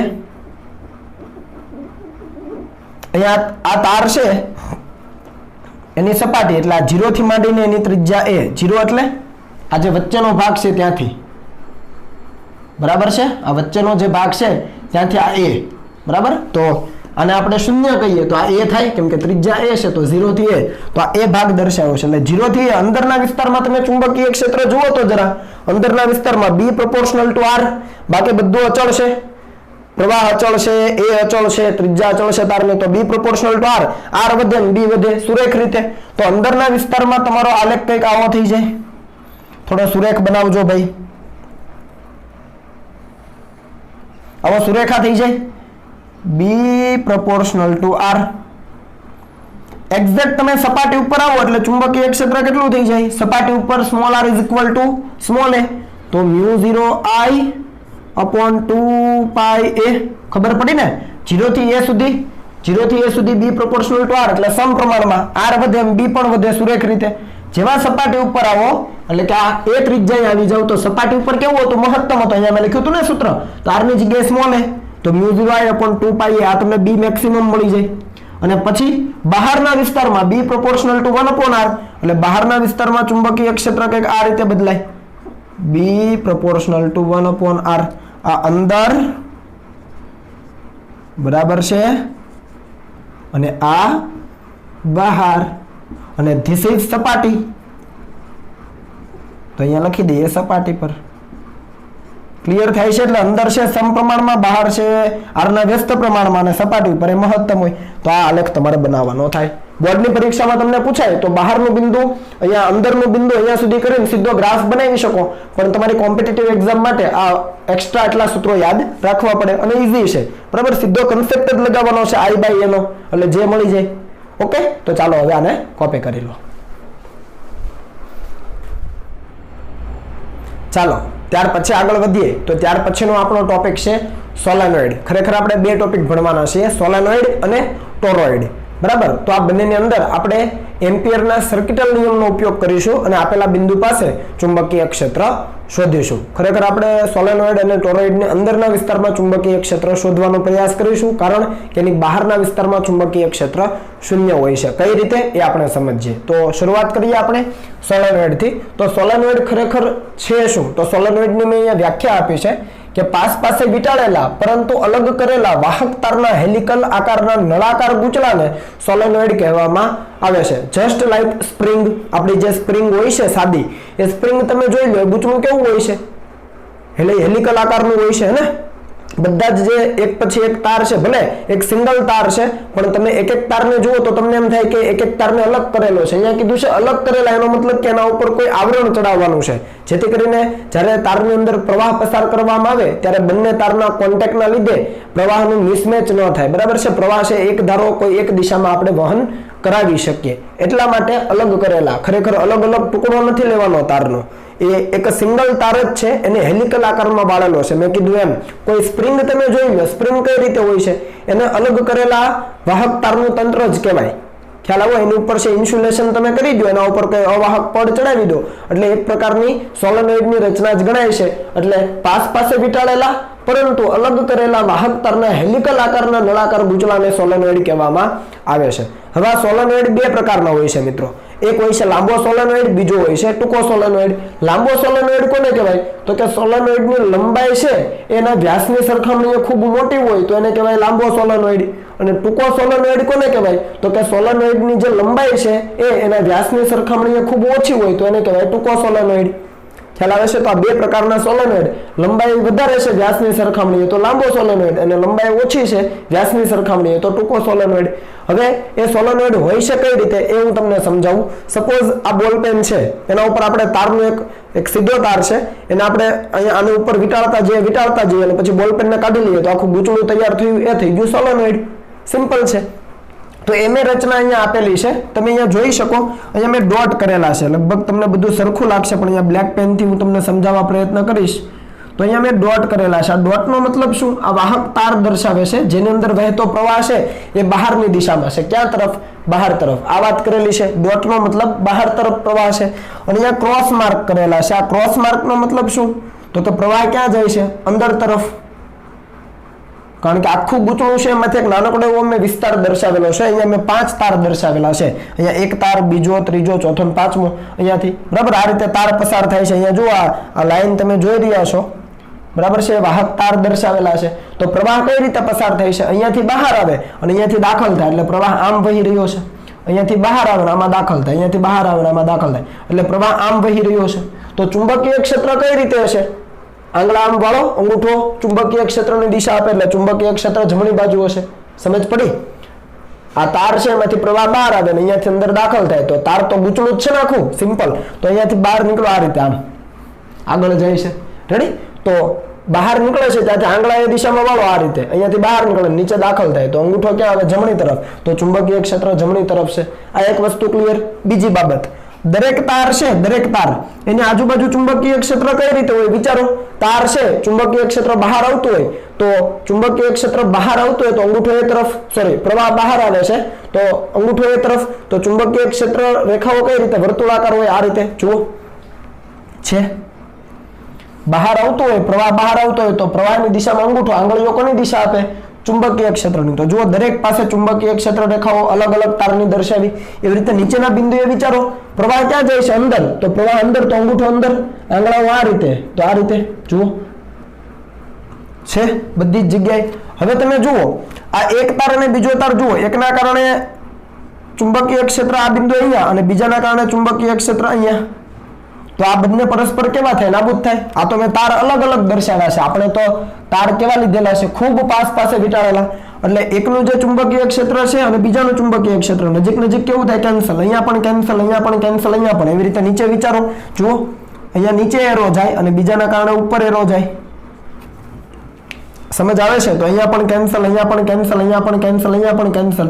એવી રીતે તમે બધા જ તાર માટે વિચારો તો તમને ચુંબકીય ક્ષેત્ર મળે ક્યાં? માત્ર તો કે એની અક્ષ પરના આ જે વચ્ચેથી પસાર થાય એને કહેવાય સોલેનોઇડની અક્ષ. અહીંયા મેં સોલેનોઇડ દર્શાવ્યો છે તો આ વચ્ચેની લાઈન જુઓ, સોલેનોઇડની અક્ષ ઉપર જ તમને ચુંબકીય ક્ષેત્ર મળે, બાકી એને લંબ રૂપે કેન્સલ થાય. આ અક્ષ છે એને લંબ રૂપે જુઓ, ક્યાંય ચુંબકીય ક્ષેત્ર દેખાય છે નહીં. લંબ રૂપે જુઓ, ક્યાંય ચુંબકીય ક્ષેત્ર દેખાય છે નહીં.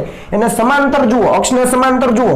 અહીંયા તમે ચુંબકીય ક્ષેત્ર ગણો તો અહીંયા ક્યાં આવે? આ બાજુ આવે, અહીંયા પણ આ બાજુ આવે. જુઓ એક જ દિશામાં થઈ ગયા બધા એરો. તો અહીંયા ચુંબકીય ક્ષેત્ર છે એનો સરવાળો થાય. નીચે માટે વિચારો, નીચે માટે વિચારો. જુઓ ત્યાં પણ બધા એક જ દિશામાં છે ડાબી બાજુ, તો ચુંબકીય ક્ષેત્રનો સરવાળો થાય. એવી જ રીતે તમે આ બિંદુએ પણ વિચારી શકો. આ બધા જ બિંદુએ ચુંબકીય ક્ષેત્રની દિશા પહેલી તરફ છે. અહીંયા પણ બધા બિંદુએ ચુંબકીય ક્ષેત્રની દિશા જમણી તરફ છે. તો ત્યાં બધા ચુંબકીય ક્ષેત્રનો સરવાળો થાય. એટલે આ જે સોલેનોઇડ છે એની અક્ષ ઉપર છે ચુંબકીય ક્ષેત્રનું મૂલ્ય મળે, પણ અક્ષને લંબ રૂપે ચુંબકીય ક્ષેત્ર શૂન્ય થઈ જાય. તો આને આખી રેખાકૃતિ દર્શાવેલી છે અને જેમ જેમ આપણે દૂર જઈએ એમ ચુંબકીય ક્ષેત્ર નબળું પડતું જાય.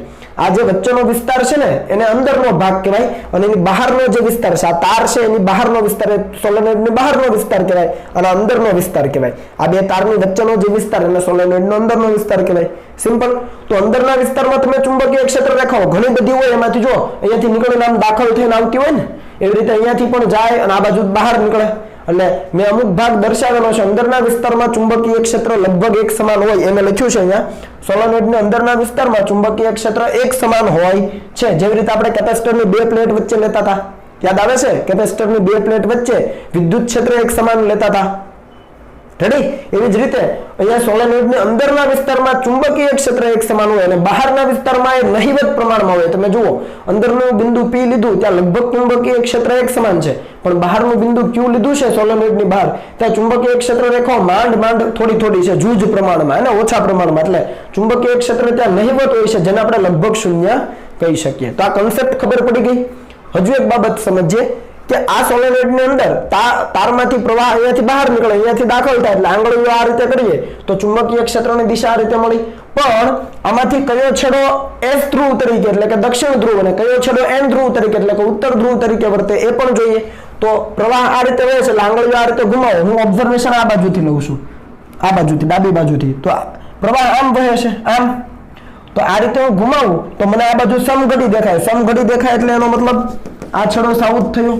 અને આ રીતે જ પ્રવાહ છે, પહેલી તરફથી આ બાજુ જોઉં તો વિષમ ઘડી દેખાય, તો આ છેડો N થયો. એ તમે સમજી શકો, ખ્યાલ આવે ને? અહીંયાથી જોઉં છું આ તરફ તો પ્રવાહ આ રીતે વહે છે, કેમ કે અહીંયાથી બહાર નીકળે, અહીંયા દાખલ થાય એટલે આ રીતે. તો તમે જુઓ તો તમારી તરફ કયું છું? સાઉથ એટલે S છેડો. અને એવી જ રીતે આ બાજુ જોઉં તો N છેડો લાગે મને, એટલે એક S ધ્રુવ બને, બીજો N ધ્રુવ બને. એટલે સોલેનોઇડ પોતે ચુંબક તરીકે વર્તે. ખબર પડી? આ દરેક બાબતો ટેક્સ્ટ બુકમાં આપી છે, બરાબર? એને તમારે શાંતિથી વાંચવાની છે. મેં તમને જસ્ટ અહીંયા કન્સેપ્ટ જે છે એ સમજાવ્યો છે. એટલે અંદરના વિસ્તારમાં ચુંબકીય ક્ષેત્ર સમાન, બહારના વિસ્તારમાં લગભગ શૂન્ય. તો બહારના વિસ્તારમાં શૂન્ય છે ત્યાં તો આપણને ખબર પડી ગઈ. હવે અંદરના વિસ્તારમાં સમાન પણ કેટલું એ આપણે શોધવાનું છે.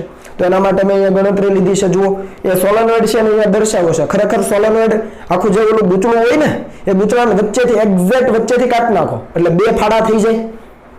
આખું જે ગૂંચળું હોય સોલેનોઇડ ને વચ્ચેથી એક્ઝેક્ટ ફાડી નાખો એટલે બે ફાડા થઈ જાય. એમાંનો એક ભાગ મેં દર્શાવ્યો છે. જુઓ, આ રીતનું હોય ને આમ અર્ધવર્તુળાકાર, અને આખો જે વર્તુળ આખું ફરતું એના બદલે અડધો ભાગ કરી નાખો તો અડધો ભાગ મેં દર્શાવ્યો છે અહીંયા. જુઓ, એમાંથી આ ડોટ એટલે પ્રવાહ બહાર આવે છે, ક્રોસ એટલે પ્રવાહ અંદર જાય છે. એટલે છે તો એ જ વસ્તુ. અંદરના વિસ્તારમાં સમાન ચુંબકીય ક્ષેત્ર દર્શાવેલું છે. અને આ લાંબો સોલેનોઇડ મેં ધ્યાનમાં લીધો છે, વચ્ચે સોલેનોઇડની અક્ષ દર્શાવેલી છે.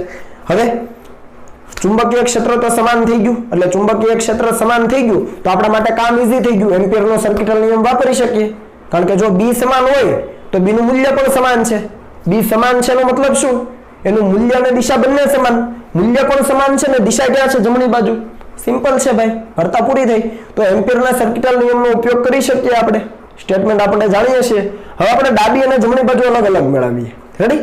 તો આ મેળવવા માટે આપણે શું કરવું પડે? સૌ પ્રથમ એમ્પિરિયન લૂપ લેવું પડે. તો જો એમ્પિરિયન લૂપ હું લઉં છું લંબચોરસ આકારનું, એ બી સી ડી એ આખો એક લૂપ લીધું છે. તમે જુઓ, લંબચોરસ લૂપ જેની લંબાઈ L કહું છું અને પહોળાઈ B. પહોળાઈ લેવાની જરૂર નથી કારણ કે લંબાઈની જરૂર પડશે. તો આ A B C D શું છે? એમ્પિરિયન લૂપ છે, બરાબર છે? એના માટે આપણે એમ્પિયરનો નિયમ લગાવીએ. તો સૌપ્રથમ ડાબી બાજુ મેળવીએ. તો ડાબી બાજુ ઇન્ટિગ્રેશન B.dl, આ ડોટ ગુણાકાર છે તો ડોટ ગુણાકાર શરૂ કરવાનો. અહીંયા ચાર બાજુઓ છે, AB, BC, CD અને D. આ ચાર બાજુ માટે B.dl મેળવવું પડે. ખાસ જોજો. હવે A થી B માટે મેળવવું પડે, વત્તા B થી C માટે મેળવવું પડે, વત્તા C થી D માટે, વત્તા D થી A થી B, B થી C, C થી D અને D થી A. ચાર ભાગ પાડી દીધા, ચારેયનો સરવાળો કરી દીધો તો કુલ આપણને ઇન્ટિગ્રેશન મળી જાય. સિમ્પલ. હવે તમે A થી B માટે વિચારો. જો A થી B માટે વિચારો તો તમે જવાના ક્યાં? તમારું dl ક્યાં છે? A થી B માં, અને B પણ એ જ દિશામાં. તો A થી B, B dl cos theta, theta એટલે 0 કારણ કે જે દિશામાં B એ જ દિશામાં dl. તો B નું મૂલ્ય, dl નું મૂલ્ય બંને વચ્ચેનો ખૂણો 0 તો cos 0. હવે B થી C માટે વિચારો તો B થી C એટલે તમે dl આમ અને B આ તરફ, dl ઉપર અને B આ તરફ તો લંબ થઈ ગયું તો cos 90 0. એટલે આ પદ કેવું થવાનું? તમારું શૂન્ય થવાનું. સમજ પડી કે ન પડી? રેડી? પછી C થી D માટે, તો C થી D માટે dl આ બાજુ છે પણ ત્યાં D છે, બહારનું બિંદુ આવી ગયું. ત્યાં ચુંબકીય ક્ષેત્ર છે નથી, બહારના વિસ્તારમાં ચુંબકીય ક્ષેત્ર લગભગ શૂન્ય. તો આ પદ પણ કેવું થઈ જાય? શૂન્ય થઈ જાય. રેડી? અને D થી A વિચારો. D થી A માટે જુઓ, તમારો સ્થાનાંતર નીચે તરફ એટલે dl નીચે પણ B ક્યાં છે? આમ સ્થાનાંતર નીચે અને B આમ તો cos 90 0. તો આ ત્રીજું પદ પણ કેવું થઈ જાય? 0 થઈ જાય. માત્ર કયું ઇન્ટિગ્રેશન વધ્યું? A થી B વાળું અહીંયા લખી દીધું છે આપણે.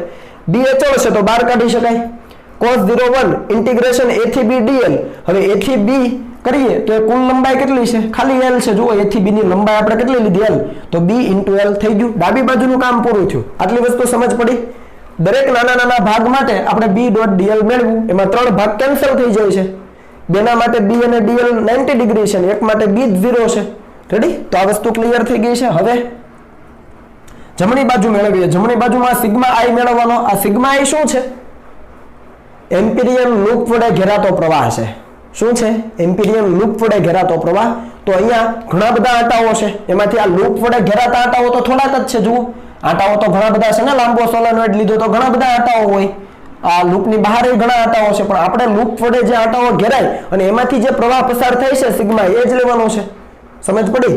તો તમે અહીંયા જમણી બાજુ માટે લખી શકો કે ધારો કે સોલેનોઇડની એકમ લંબાઈ દીઠ આંટાની સંખ્યા સ્મોલ n છે. સપોઝ ધારી લઈએ કે સોલેનોઇડની એકમ લંબાઈ દીઠ આંટાઓની સંખ્યા સ્મોલ n છે. સ્મોલ n નો મતલબ શું? તો કે કેપિટલ N ના છેદમાં L. એકમ લંબાઈ દીઠ આંટાની સંખ્યા. સોલેનોઇડની એકમ લંબાઈ દીઠ આંટાની સંખ્યા એટલે સ્મોલ n. આ n એટલે સોલેનોઇડની અંદર રહેલા કુલ આંટા, યાદ રાખજો આ. અને L એટલે સોલેનોઇડની કુલ લંબાઈ. રેડી છે? આનો ઉપયોગ આપણે દાખલાઓમાં બહુ મોટા પ્રમાણમાં કરીશું. એટલે કુલ આંટાના છેદમાં કુલ લંબાઈ એટલે તમને સ્મોલ n મળી ગયું. એકમ લંબાઈ દીઠ આંટાની સંખ્યા. હવે તો કે એકમ લંબાઈ દીઠ આંટાની સંખ્યા n. એટલે જો એકમ લંબાઈ હોય તો આંટાની સંખ્યા n. આપણી પાસે કેટલી લંબાઈ છે? ખાલી l લંબાઈ છે, આ લૂપ કેટલી લંબાઈની છે? l લંબાઈની. તો l લંબાઈમાં આટાની સંખ્યા કેટલી? એકમ લંબાઈ દીઠ આટાની સંખ્યા આપણે n કીધી, તો l લંબાઈ દીઠ, l લંબાઈની લૂપ છે તો l લંબાઈ દીઠ કેટલી? n into l. તો l લંબાઈમાં આટાની સંખ્યા n into l મળી ગઈ. સિમ્પલ. ચાલો, તો આ લૂપ વડે જે આટાઓ મળ્યા, લૂપની અંદર જેટલા આટાઓ આવી ગયા આપણને મળી જાય. અહીંયા n ની કિંમત તમે n/l મૂકી શકો. ક્લિયર છે વસ્તુ? ચાલો, હવે એક આટામાંથી વહેતો પ્રવાહ I હોય, એક આટામાંથી વહેતો પ્રવાહ I હોય તો આપણી પાસે કેટલા આટા છે? n into l. તો કુલ પ્રવાહ કેટલો? લૂપ વડે આટા કેટલા ઘેરાય છે? l લંબાઈમાં કેટલા આટા ઘેરાય છે? n into l. સમજ પડી? આટલા આટા ઘેરાય છે. તો હવે આપણે એવું કહી શકીએ કે એક આટામાંથી વહેતો પ્રવાહ I જેટલો હોય તો nl આટામાંથી વહેતો પ્રવાહ કેટલો? એટલે nli થાય. એટલે કે લૂપ વડે ઘેરાતો કુલ પ્રવાહ સિગ્મા I આપણને મળી ગયો nli. સમજ પડી? ટૂંકમાં રિપીટ કરું છું. એકમ લંબાઈ દીઠ આટાની સંખ્યા l n લીધી, એકમ લંબાઈ દીઠ n, તો l લંબાઈ દીઠ કેટલા? તો કે n into l. એક આટામાંથી I જેટલો તો nl આટામાંથી કેટલો? nli જેટલો. સિમ્પલ છે. ત્રિરાશી જ મૂકી બે વખત આપણે, તો સિગ્મા I મળી ગયો. એટલે કે આ લૂપ વડે ઘેરાતો પ્રવાહ આપણને મળી ગયો છે સિગ્મા nli. જ્યાં I શું છે? સોલેનોઇડ માંથી વહેતો પ્રવાહ છે. આટલી વસ્તુ ક્લિયર રાખજો. ચાલો આટલું લખો, પછી આગળ વધીએ. ઓકે,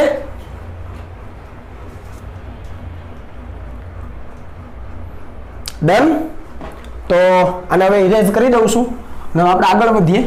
હવે જસ્ટ કિંમતો જ મૂકવાની. જો ડાબી અને જમણી બાજુ આપણે બંને અલગ અલગ રીતે મેળવી લીધું છે તો એને આપણે સમીકરણ 1 જે કીધું છે એની અંદર મૂકી દઈએ. જુઓ તો શું આવે છે સમીકરણ 1 માં કિંમતો મૂકતા.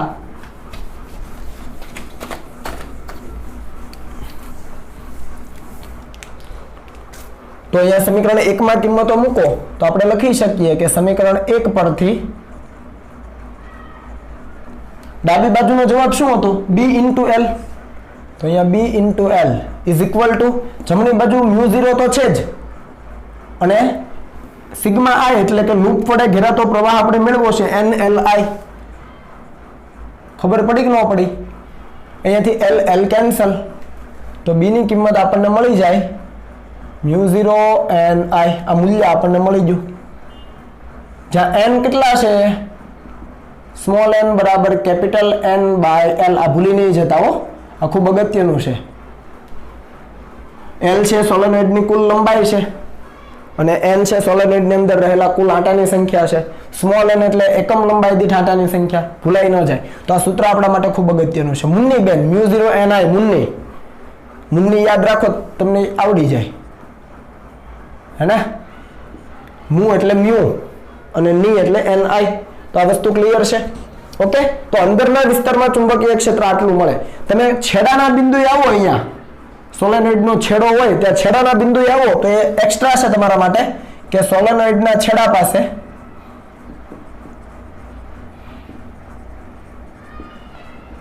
એટલે કે એન્ડ કહેવાય, હે ને? એન્ડ પોઈન્ટ કહેવાય ને સોલેનોઇડના.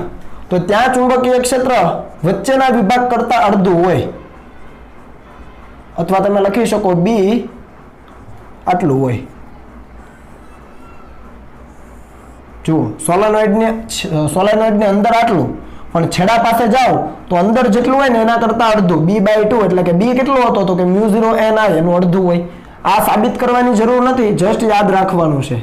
બરાબર છે? ચાલો, તો આટલી વસ્તુ ક્લિયર થઈ ગઈ છે. તો આ છે સોલેનોઇડની અંદર ચુંબકીય ક્ષેત્ર કઈ રીતે શોધી શકાય એની થિયરી. તમારે જો ગ્રાફ બનાવવો હોય તો તમે બનાવી શકો કે ભાઈ આ સોલેનોઇડ છે, આ એનું અંતર છે, આ b. બરાબર છે? આ એનો અક્ષ છે. તો અહીંયા મધ્ય બિંદુ છે સોલેનોઇડનું અને મધ્ય બિંદુ ઉપર ચુંબકીય ક્ષેત્ર કેટલું? તો કે b જેટલું. પછી જેમ જેમ તમે દૂર જાઓ તો અહીંયા છેડાનું બિંદુ આવે, અહીંયા પણ છેડો આવે, તો અહીંયા આપણે લખીએ છેડો, અહીંયા પણ સોલેનોઇડનો છેડો. તો ત્યાં b કેટલું થઈ જાય? તો કે b/2 થઈ જાય. એટલે આ ગ્રાફ છે ને તમારો કંઈક આવો થાય. અંદરના વિસ્તારમાં તો અચળ જ છે, અંદરના વિસ્તારમાં તો અચળ જ છે, પણ જેવા તમે છેડા પાસે પહોંચો ને એટલે ચુંબકીય ક્ષેત્ર ઘટીને કેટલું થઈ જાય? b જેટલું થઈ જાય. આ ગ્રાફ તમારે બનાવવાની જરૂર નથી, જસ્ટ તમારી જાણ માટે છે. તમે જોઈ શકો કે ચુંબકીય ક્ષેત્ર ઘટીને કેટલું થઈ ગયું છે? લગભગ અડધું થઈ જાય છે. ખ્યાલ આવ્યો? વચ્ચેના વિસ્તારમાં તમે જુઓ એક્ઝેક્ટ અચળ છે કેટલું b જેટલું μ0 ni જેટલું, પણ તમે છેડાના બિંદુએ આવો છો છેડા પાસે તો એ કેટલું થઈ જાય છે ઘટીને b/2 જેટલું થઈ જાય છે।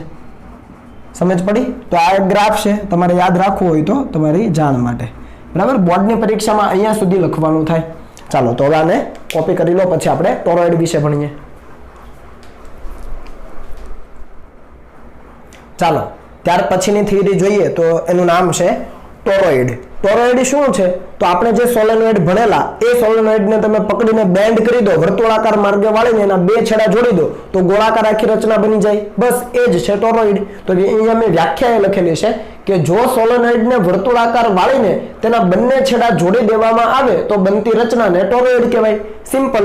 જે સોલેનોઇડ હતો આપણો એને પકડીને એના બંને છેડા પકડીને તમે વાળી દો વર્તુળાકાર માર્ગે અને બંને છેડા જોડી દો તો ટોરોઇડ બની જાય। જુઓ રચના કંઈક આવી થઈ જાય, અને આમ ખોલી નાખો તો સોલેનોઇડ બને અને વાળી દો તો ટોરોઇડ બની ગયો, બસ ફરક આટલો જ છે। સમજ પડી? ઓકે। અથવા બીજી વ્યાખ્યા છે કે અલગ કરેલા વાહક તારને અવાહક પોલી રિંગ પર ખૂબ જ પાસે વીંટાળીને બનાવેલ રચનાને ટોરોઇડ કહેવાય। એક અવાહક પોલી રિંગ લઈ લો આવી રીતે અને એની ઉપર અલગ કરેલા વાહક તારને એકબીજાની પાસે વીંટાળી દો તો એ રચના શું બની ગઈ? ટોરોઇડ થઈ ગયો, જેમાં એક બાજુથી પ્રવાહ અંદર દાખલ થશે અને બીજો જે છેડો હશે ત્યાંથી પ્રવાહ બહાર નીકળશે। સિમ્પલ વસ્તુ છે। સમજ પડી ગઈ? એટલે સોલેનોઇડને તમે વર્તુળાકાર માર્ગે વાળીને એના બે છેડા જોડી દો એટલે ટોરોઇડ બની જાય। સિમ્પલ। આ ટોરોઇડનો આકાર કોના જેવો હોય? તો કે હવા ભરેલ ટાયરની ટ્યુબ જેવો। ટાયરની ટ્યુબ તો તમને ખબર જ છે, બસ એના જેવો સેમ ટુ સેમ આકાર છે એ ટોરોઇડનો હોય, અથવા મેંદુ વડા આકારનો હોય છે। તમે ગૂગલની અંદર ડફ નટ શેપ કરશો એટલે તમને એ મળી જશે। ડફ નટ શેપ, એને મેંદુ વડું કહેવાય, બરાબર છે?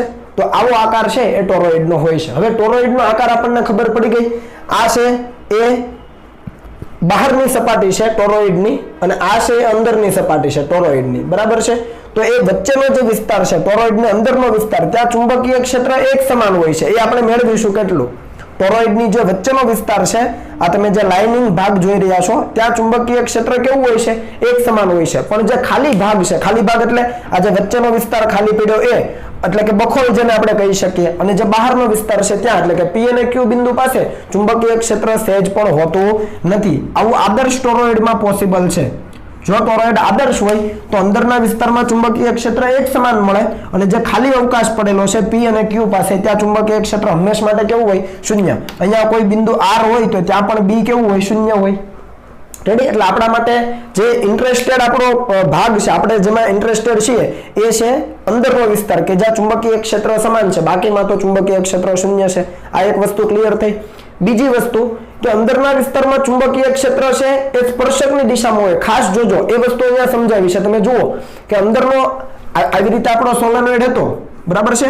અહીંયાથી પ્રવાહ અંદર દાખલ થતો હતો સોલેનોઇડ અને અહીંયાથી પ્રવાહ બહાર નીકળતો હતો। તો આને તમે વાળી દો એટલે આ ભાગ કેવો થઈ જશે? અંદર આવી જશે। અને બેન્ડ કરશો એટલે અંદર આવી જશે આ ભાગ અને બહારનો ભાગ બહાર આવી જાય। વ્યવસ્થિત જોજો તો એ વસ્તુ અહીંયા દર્શાવી છે। જો આને અહીંયા દર્શાવી છે, બેન્ડ કરો એટલે અંદરનો પ્રવાહ જેમાં અંદર દાખલ થતો તો અંદર આવી જાય અને બહાર જે બાજુથી બહાર નીકળતો તો એ બહારનું બિંદુ બની જાય। સમજ પડી ને? તો આ બાબત ક્લિયર છે। હવે તમે જુઓ અહીંયા ચુંબકીય ક્ષેત્રની દિશા કઈ રીતે હશે? તો અહીંયા છે ને વર્તુળાકાર માર્ગે હશે। આપણે ત્યાં સોલેનોઇડમાં સીધું લેતા હતા, પણ અહીંયા વર્તુળાકાર માર્ગે કઈ રીતે? જુઓ, તાર આ રીતે છે, પ્રવાહ અહીંયાથી બહાર નીકળે, અહીંયા દાખલ થાય તો આમ કરો એટલે સ્પર્શકની દિશામાં અહીંયા, સ્પર્શકની દિશામાં અહીંયા, સ્પર્શકની દિશામાં અહીંયા, અહીંયાથી બહાર નીકળે અને અહીંયાથી દાખલ થાય એટલે એ રીતે તમે કરશો એટલે સ્પર્શકની દિશામાં। એવી રીતે અહીંયા તો કે અહીંયાથી આમ કરશો એટલે સ્પર્શકની દિશામાં, અહીંયા તો કે અહીંયાથી બહાર નીકળે અહીંયા દાખલ થાય તો આમ સ્પર્શકની દિશા। એટલે ચુંબકીય ક્ષેત્ર આ રીતે હશે વર્તુળાકાર માર્ગે, ભૂલાઈ ન જાય। ખ્યાલ આવ્યો કે દરેક બિંદુ પાસે સ્પર્શકની દિશા જ લેવી પડે જો એક્ઝેક્ટ દિશા જોઈતી હોય તો। એટલે આની અંદર છે એ ચુંબકીય ક્ષેત્ર છે વર્તુળાકાર માર્ગે હશે। એ વસ્તુ ક્લિયર? તો અહીંયા એ બાબત લખી દઉં છું કે ટોરોઇડની અંદર બહાર તો શૂન્ય જ છે એટલે ટોરોઇડની અંદર ચુંબકીય ક્ષેત્ર અથવા ચુંબકીય ક્ષેત્ર રેખા વર્તુળાકાર માર્ગે હોય અને ચુંબકીય ક્ષેત્રની દિશા જો જોઈતી હોય તો તમારે એ બિંદુ પાસે સ્પર્શક બનાવવો પડે. અહીંયા મેં ચુંબકીય ક્ષેત્ર રેખા લખ્યું. જેવી રીતે આપણે વિદ્યુત ક્ષેત્ર રેખા લેતા હતા એવી જ રીતે ચુંબકીય ક્ષેત્ર રેખા એ ક્યારેય એકબીજાને છેદે નહીં. આ બાબતની ખાસ કાળજી લેવાની છે તમારે. એનો ઉપયોગ આપણે આગળ ચેપ્ટર નંબર 5 માં મતલબ ચુંબકીય ક્ષેત્ર રેખાની લાક્ષણિકતા ભણીશું. પણ અત્યારે ચુંબકીય ક્ષેત્ર રેખા છે વિદ્યુત ક્ષેત્ર રેખા જેવું જ કંઈક છે. એ ક્યારેય એકબીજાને છેદતી નથી. જો છેદે તો શું થાય? એક જ બિંદુ પાસે ચુંબકીય ક્ષેત્રને બે દિશા મળે, જે ક્યારેય શક્ય નથી. એટલે સોલેનોઇડની અંદર ચુંબકીય ક્ષેત્ર રેખાઓ વર્તુળાકાર માર્ગે હોય એ વાત સાચી, પણ ક્યારેય છેદે નહીં. અને બીજી વસ્તુ કે ક્ષેત્ર રેખા વર્તુળાકાર માર્ગે છે એટલે જે તે બિંદુ પાસે સ્પર્શક દોરો તો તમને એ બિંદુ પાસે ચુંબકીય ક્ષેત્રની એક્ઝેક્ટ દિશા મળે. હવે આપણે જોઈએ કે અંદર ચુંબકીય ક્ષેત્ર કેટલું, એટલે કે ટોરોઇડની અંદર અને ખાલી જે ભાગ છે ત્યાં ચુંબકીય ક્ષેત્ર કેટલું. સૌપ્રથમ આપણે ખાલી ભાગની વાત કરીએ, એટલે કે આ વિભાગ. તો ત્યાં આપણે શું વિચારવું પડે? એમ્પિરિયન લૂપ વિચારવું પડે. સમજ પડી? તો આનો કહું છું લૂપ 1. અને એવી જ રીતે એક બહાર લૂપ વિચારવું પડે. બહારના બિંદુએ જો જોઈતું હોય ચુંબકીય ક્ષેત્ર તો એક બહાર લૂપ વિચારવું પડે, એમ્પિરિયન લૂપ, જેને આપણે કહીએ લૂપ 2. આ વસ્તુ ક્લિયર થાય છે? સોરી, આને આપણે લૂપ 3 કહીએ, વચ્ચેનાને 2 કહીશું. તો આ લૂપ 3 છે. ધારી લો કે આની ત્રિજ્યા છે R1 છે અને જે બહારનું લૂપ છે એની ત્રિજ્યા છે R3. તો તમે જોઈ શકો, હું ટૂંકમાં અહીંયા વર્ણન કરું છું કે પહેલી જે એમ્પિરિયન લૂપ છે 1 નંબર, એના વડે કોઈ પ્રવાહ ઘેરાય છે. આપણું જે સાદું સૂત્ર છે ઇન્ટિગ્રેશન B.dl = μ0 સિગ્મા i. આ સિગ્મા i અહીંયા તમને મળે છે ક્યાંય? એમ્પિરિયન લૂપ વડે ઘેરાતો પ્રવાહ મળે છે, બંધ વક્ર વડે નહીં, કારણ કે પ્રવાહ તો બહાર તરફ છે. અહીંયાથી અંદર દાખલ થાય, અહીંયાથી બહાર નીકળે એ તો બહાર તરફ છે. લૂપ તો અંદર આવી ગયું.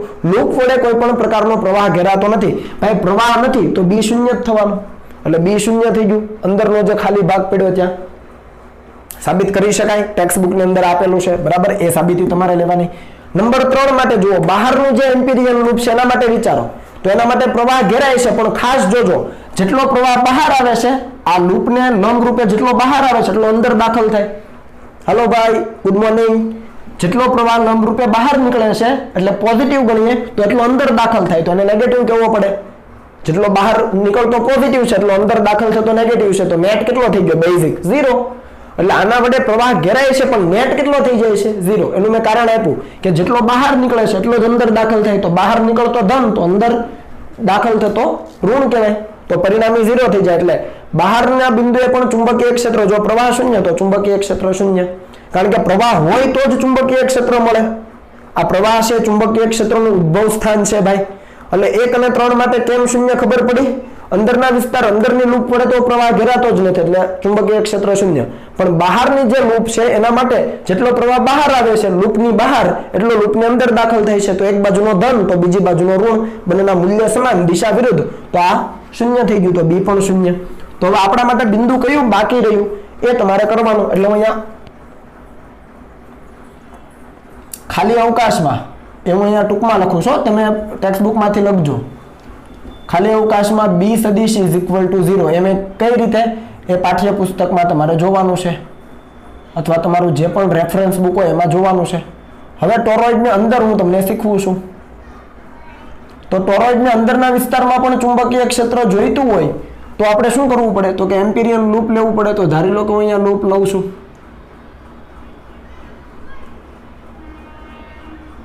આ એમ્પિરિયન લૂપ જેને આપણે નામ આપીએ 2 નંબર અને એની ત્રિજ્યાને આપણે કહી દઈએ સ્મોલ r. હવે લૂપ પરના દરેક બિંદુએ ચુંબકીય ક્ષેત્ર હોય કઈ રીતે? સ્પર્શકની દિશામાં, ભૂલી ન જવાય. તો અહીંયાથી આ રીતે લઈએ તો આ બિંદુ પાસે સ્પર્શક બનાવવો પડે. B આ રીતે હોય સમાન મૂલ્યનું જ, પણ એની દિશા છે સ્પર્શકની દિશામાં હોય. બરાબર છે? અહીંયા આપણે એ પણ લખી દઈએ કે ટોરોઇડની અંદર ચુંબકીય ક્ષેત્ર કેવું હોય છે? એક સમાન હોય છે. થિયરી માટે તમારે પાઠ્યપુસ્તકનો ઉપયોગ કરવો. બરાબર છે? તો આ ચુંબકીય ક્ષેત્ર સમાન હોય છે. કેટલું હોય છે? એના માટે આપણે આનો ઉપયોગ કરી શકીએ. B.dl એમ્પિયરનો સર્કિટલ નિયમ = μ0 સિગ્મા i. આને કહીએ આપણે સમીકરણ નંબર 1. ખાસ ધ્યાન આપજો. બરાબર? તો અહીંયા આપણે શું નક્કી કરવું પડે? તો સૌથી પહેલા B અને dl ની દિશા ને એમની વચ્ચેનો ખૂણો. તો આપણે આ દિશામાં જ ચાલીએ. ચાલો, ચુંબકીય ક્ષેત્ર આ રીતે જ છે ને. આ બધી એમ્પિરિયન લૂપ છે 1, 2, 3 એ શું છે? એમ્પિરિયન લૂપ છે. તો હવે 2 નંબરની એમ્પિરિયન લૂપ ઉપર આપણે ચાલીએ છીએ. જુઓ, તો જે દિશામાં બી છે એ જ દિશામાં આપણે ચાલીએ તો એ જ દિશામાં ડીએલ સદિશ આવે, તો બી અને ડીએલ કેવા થઈ જાય? એક જ દિશામાં ના થઈ જાય, એક જ દિશામાં, તો થીટા કેટલો? 0. તો અહીંયા લખી શકાય B integration B DL cos 0 is equal to mu 0 into sigma I. Simple, cos 0 થઈ ગયું 1, તો આની વાર્તા પૂરી. હવે આ જે લૂપ છે ના દરેક બિંદુએ ચુંબકીય ક્ષેત્રનું મૂલ્ય કેટલું? એક સમાન, કારણ કે r જેટલા અંતરે જ આવેલું છે દરેક બિંદુ, લૂપ પરનું દરેક બિંદુ r જેટલા અંતરે જ છે, એટલે b ને આપણે કાઢી શકીએ બહાર, અને આ થઈ ગયું integration dl is equal to mu 0 sigma i. આ ઇન્ટિગ્રેશન dl કેટલું થાય? તો આખી જે આ એમ્પિરિયલ લૂપ છે એની લંબાઈ, એમ્પિરિયલ લૂપની લંબાઈ, એમ્પિરિયલ લૂપ r ત્રિજ્યાનું છે તો એની લંબાઈ કેટલી થાય? 2πr. તો b ઇન્ટુ 2π સ્મોલ r, ત્રિજ્યા આપણે સ્મોલ r લીધી, ઇઝ ઇક્વલ ટુ, હવે ખાસ જોજો, મ્યુ 0 ઇન્ટુ સિગ્મા i. આ સિગ્મા i એમ જ રહેવા દીધું છે. આ શું છે? તો કે એમ્પિરિયલ લૂપ વડે ઘેરાતો પ્રવાહ. ખાસ જોજો, સો આ ટોરોઇડની અંદર કુલ પ્રવાહ કેટલો છે? તો કે i જેટલો. કઈ રીતે ખબર પડે? કારણ કે અહીંયાથી i જેટલો અંદર દાખલ થાય, અહીંયાથી i જેટલો નીકળે, પણ આપણે શું શોધવાનું છે? લૂપ વડે ઘેરાતો પ્રવાહ. તો લૂપ વડે કેટલો પ્રવાહ ઘેરાય? જુઓ, અહીંયાથી જેટલો પ્રવાહ બહાર નીકળે છે, આ જે બહારની જે સપાટી છે ટોરોઇડની, એના માટે જેટલો પ્રવાહ બહાર નીકળે છે બધો અહીંયા દાખલ થાય છે, અહીંયાથી બહાર નીકળે ને અહીંયા દાખલ થાય છે, તો i જેટલો પ્રવાહ જ દાખલ થયો. સિમ્પલ. એ લૂપ વડે ઘેરાતો પ્રવાહ પણ કેટલો છે? i જેટલો, કારણ કે બાકીનો તો બહાર છે. જે પ્રવાહ બહાર નીકળે છે એ લૂપ વડે ઘેરાતો નથી. એટલે જેમ ત્રીજી લૂપમાં જોયું શૂન્ય થતું, એવું બીજી લૂપ માટે નહીં થાય. ત્રીજી લૂપ માટે તો જેટલો બહાર નીકળે એટલો અંદર દાખલ થાય એટલે શૂન્ય, પણ બીજી લૂપ માટે ખાલી અંદર જ દાખલ થાય છે કેટલો? i જેટલો. કેમ કે અહીંયાથી જેટલો નીકળે છે આ બહારની સપાટીમાં તેટલો બધો દાખલ થશે, અને બધો જ આ બીજી લૂપ વડે ઘેરાશે, 2 નંબરની એમ્પિરિયલ લૂપ વડે. તો કુલ પ્રવાહ કેટલો ઘેરાણો? i જેટલો. હવે ધારી લો કે એ ટોરોઇડની અંદર આંટાની સંખ્યા કેપિટલ n હોય, એટલે આપણે ધારીએ કે ધારો કે ટોરોઇડમાં વહેતો પ્રવાહ, ટોરોઇડમાં વહેતો પ્રવાહ i હોય તથા કુલ આંટાની સંખ્યા, જો હું એકમ લંબાઈ દીઠ નથી બોલતો, કુલ આંટાની સંખ્યાને આપણે કેપિટલ n કહીએ છીએ. તો ટોરોઇડમાં વહેતો પ્રવાહ કેપિટલ I અને કુલ આંટાની સંખ્યા n હોય તો સિગ્મા i કેટલો થાય? n ટાઈમ i થઈ જાય, કારણ કે એક આંટામાંથી i જેટલો વહે, એક આંટામાંથી i જેટલો વહે, તો n આંટામાંથી કેટલો? ni. તો અહીંયા તમારે ni મૂકવું પડે, તો તમે અહીંયા મૂકી શકો b 2πr is equal to mu 0 અને ni. આના ઉપરથી તમે b ને કરતા બનાવો તો શું આવશે? Mu 0 ni upon 2πr. તો આ સૂત્ર આપણને મળી જાય. જુઓ, સિમ્પલ છે, બરાબર. હવે આ સૂત્રને અલગ રીતે પણ લખી શકાય. કઈ રીતે? તો n ના છેદમાં આપણે શું લખતા હતા સોલેનોઇડ માટે? વિચારો, n/l. ત્યાં સોલેનોઇડની લંબાઈ હતી, હવે લંબાઈને આપણે વર્તુળાકારે વાળી દીધી r ત્રિજ્યામાં, તો l શું થઈ જાય? 2πr જ થઈ જવાનો. સમજ પડી કે ન પડી? આપણે સોલેનોઇડ માટે capital n by small n લખતા હતા, તો આ લંબાઈ હવે શું થઈ ગઈ? પરિઘ થઈ જવાનો ભાઈ. r ત્રિજ્યા હશે તો હવે લંબાઈ 2πr થઈ જાય, તો n ના છેદમાં 2πr દેખાય અને સ્મોલ n જ લખાય. તો આને લખી શકાય b is equal to mu 0 ni. સૂત્ર એનું એ જ આવ્યું. જુઓ, જે આપણે સોલેનોઇડ માટે લીધું એ જ આવ્યું, મ્યુ 0 ni. પણ n શું છે? એકમ પરિઘ દીઠ આંટાની સંખ્યા. ખાસ જોજો, સોલેનોઇડ માટે શું હતું? આ સોલેનોઇડ માટે હતું અને આ ટોરોઇડ માટે છે. સોલેનોઇડ માટે એકમ લંબાઈ દીઠ આંટાની સંખ્યા, પણ ટોરોઇડ આવે ત્યારે એકમ પરિઘ દીઠ, પરિઘ એટલે 2πr, એકમ પરિઘ દીઠ આંટાની સંખ્યા. તો ખાસ જોવાનું, જ્યાં n is equal to capital N divided by 2πr, એટલે કે કુલ આંટા છેદમાં પરિઘ. આ ભૂલાઈ ન જાય. ટોરોઇડ માટે છે n અપોન l નહીં, પણ n અપોન 2πr છે. વસ્તુ સેમ જ, પણ અહીંયા એકમ પરિઘ દીઠ આંટાની સંખ્યા ટોરોઇડ માટે, અને સોલેનોઇડ માટે એકમ લંબાઈ દીઠ આંટાની સંખ્યા. આ બાબત ભૂલાઈ ન જાય, બરાબર છે? તો આને ખાસ તમારે યાદ રાખવાનું છે. ઓકે, તો હવે આને કોપી કરી લો. ચાલો આને આપણે કેન્સલ કરી દઈએ, તમારી સમજ માટે જ કરેલું. ઓકે, હવે લખી લો, અને હવે નેક્સ્ટ લેક્ચરમાં આના આધારિત આપણે દાખલાઓ લઈશું અને બીજી થિયરીઓ પણ જોઈશું.